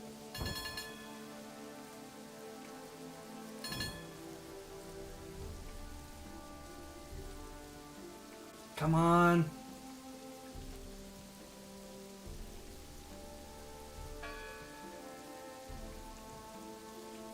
Oh, sure, the moment I turn the fire brigade off. Fine, I'll leave it on, because you guys can't do anything. Ah, archer school. No, not the barracks. What do I need? Oh, I need more wood.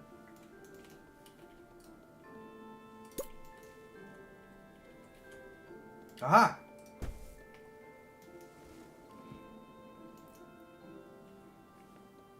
Could we make life more pleasant for our peasants? That's the peasants' problem at this point. Because I have been legitimately trying. If life isn't pleasant for the peasants, I really think that's their fault at this point.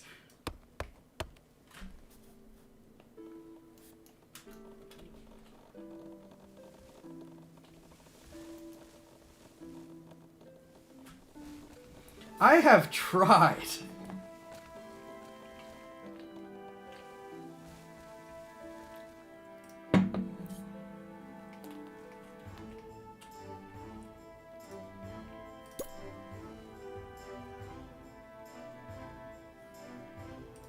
There. You get a town square. Be happy. I have been legitimately trying to not just make life better for the peasants, but protect the freaking peasants. They have done a horrible job of making that easy. I was feeling like Old Testament Yahweh. Your Lordship, man has grown wicked stupid. What, again? I literally stopped paying attention for 5 seconds. How? That is exactly where we are right now. People have asked... I had this conversation like twice in the past month and a half on why Old Testament God or Yahweh, depending on religion, was so mean and angry. The answer is because the Israelites were utter morons who kept ignoring him and causing problems. That is why God was mean to them.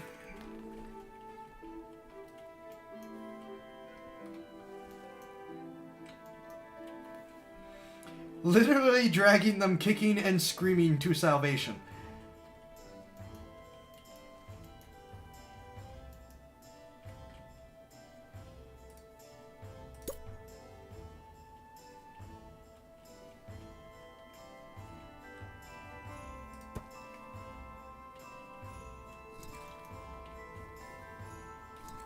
What do you want now? You want more taverns.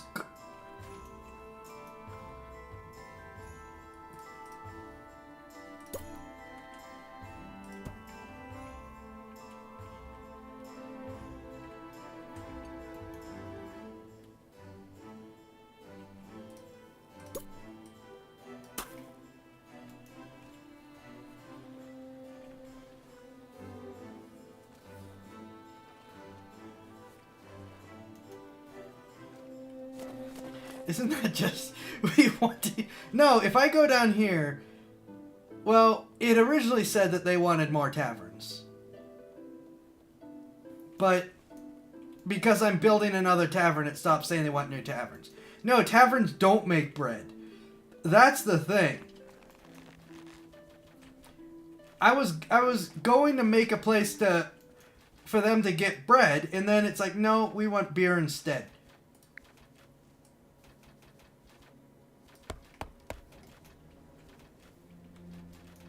Okay, I wasn't able to get soldiers, but the archers have at least... Stop setting the archers on fire!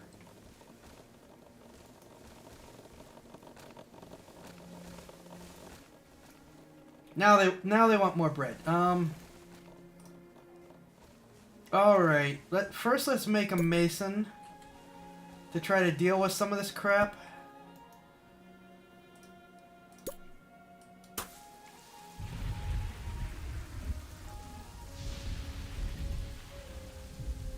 Then I'm working my way towards dealing with the food problem, but we're not there yet.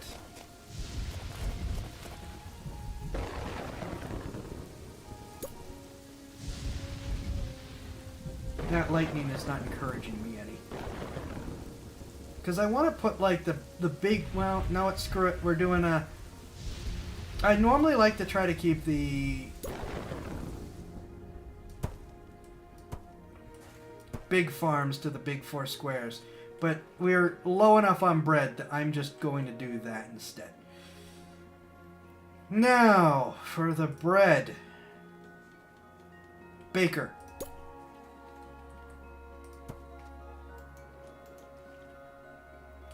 Actually, we're also going to deploy a granary. Since down here is going to be a lot of the regular farms, we're just going to put a big granary here.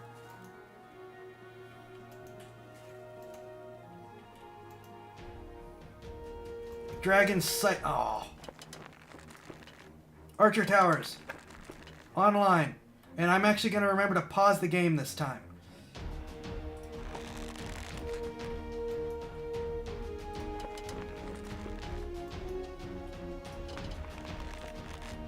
Okay, are all the archer towers online? Yes. Archers, to your stations. Defend your home, please. I beg of you.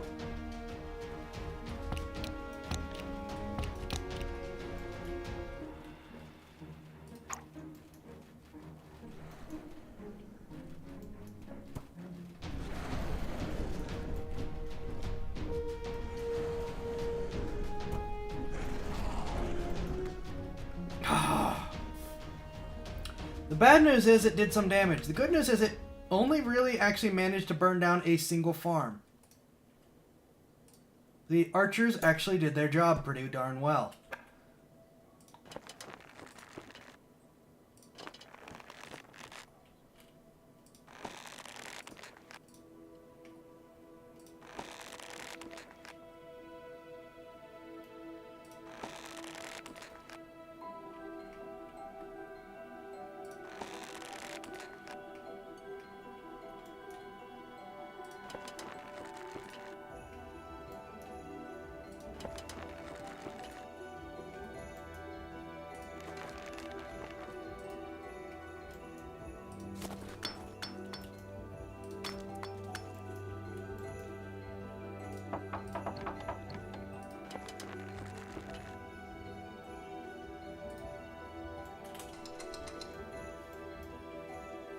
Why are you still showing...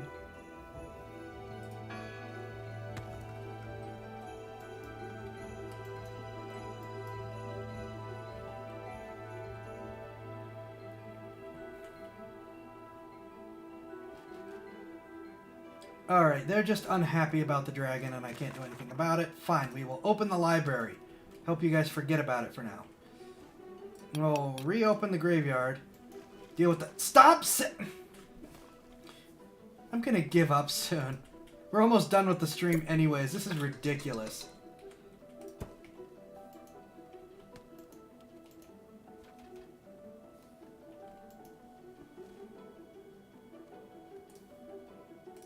Fine, we will build redundancy in the farming system.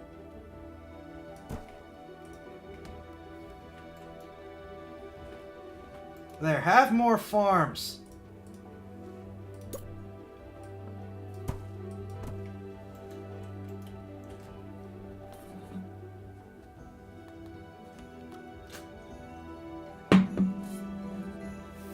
Sir, have you heard of this new weapon? It's called a fire arrow. You think it's pretty neat? No, no, no, no, no, no, no! The archers are on fire for some reason. As far as I'm concerned, that's exactly what happened. They figured out fire arrows and set themselves on fire. Because I'm ruling a kingdom of morons.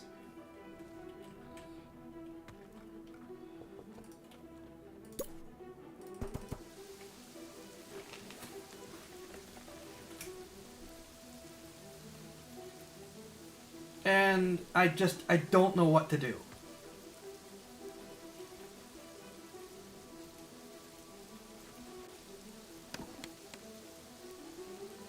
They never set stuff on fire this frequently whenever I play normally.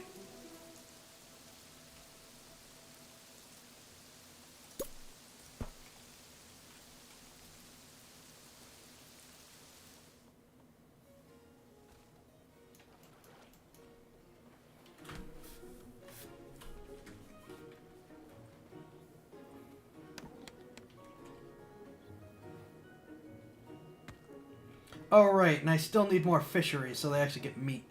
Is there a university that teaches basic common sense? I wish.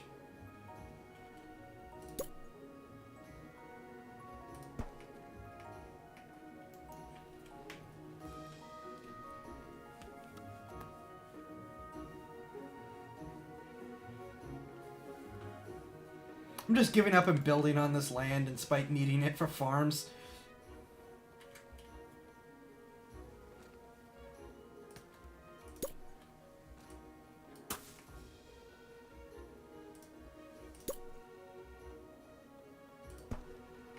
Right, the Vikings will be here soon. Please build the Archer Tower sooner rather than later.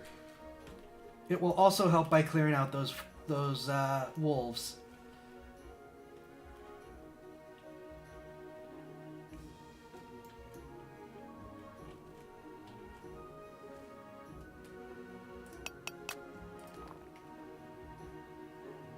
I'm gonna start bringing the Archer Towers online now.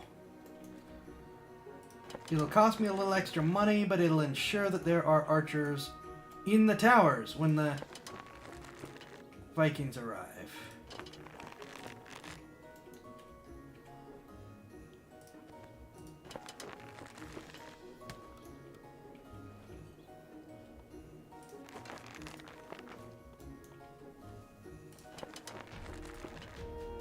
Yep, here they come.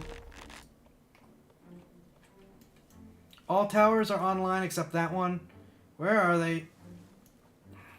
Oh, good. There are more coming, and I still can't set up soldiers because I don't have the iron for it. Oh, I actually might have the iron for it. Archer towers, please. Please.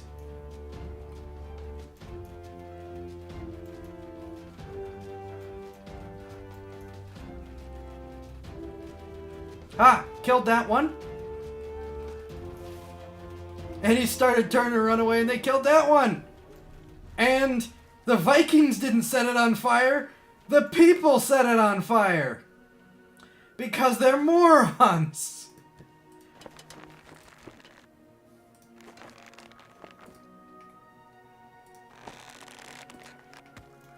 My gosh. I just have the worst workers ever. Does this tower not ever want to turn off? There we go.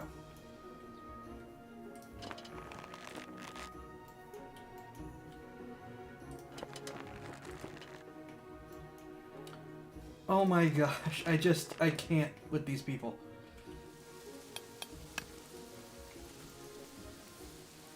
Okay, we actually have a need for more.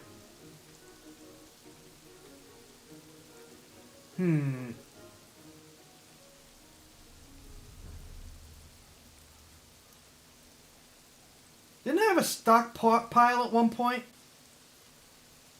Did they burn that down too?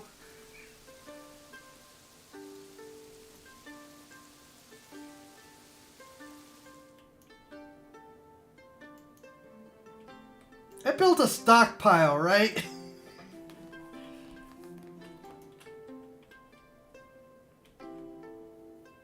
I'm 99.9% sure I built a stockpile. And it's just gone.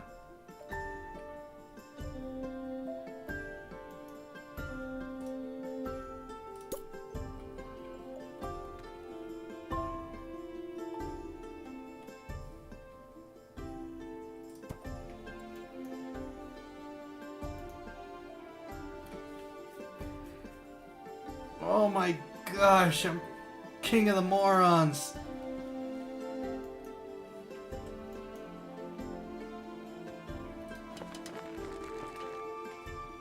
Okay. Well, the reason I asked that is because I want to build a manor. But in order to do that, I'm going to need to have my wood turned into charcoal, or else the manor will start whining at me.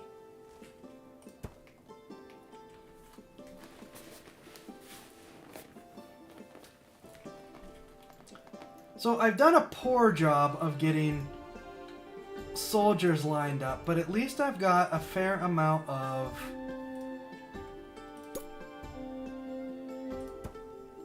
regular people lined up. Look, we burned a lot of things down, okay? It's hard to keep track of it all.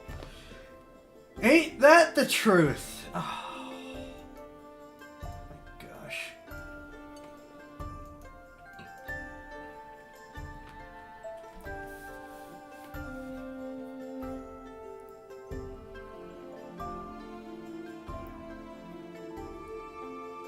I'm going to need to set up soldiers, though, because the Vikings will come in bigger numbers.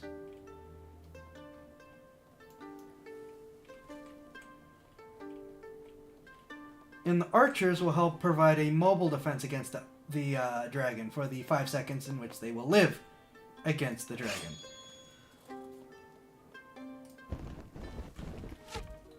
Right. I still can't train those because I'm still not setting the iron in the way I need. Stop setting! Alright, I've had it for tonight. We're at roughly 4 hours. I'm good. I'm trying to keep to around 4 hours. I've had it. We just put out that fire.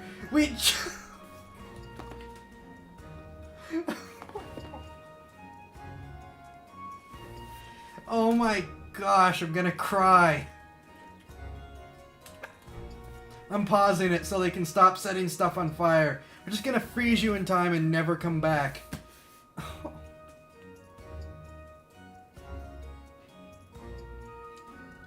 It might actually be less frustrating to go back to Elden Ring.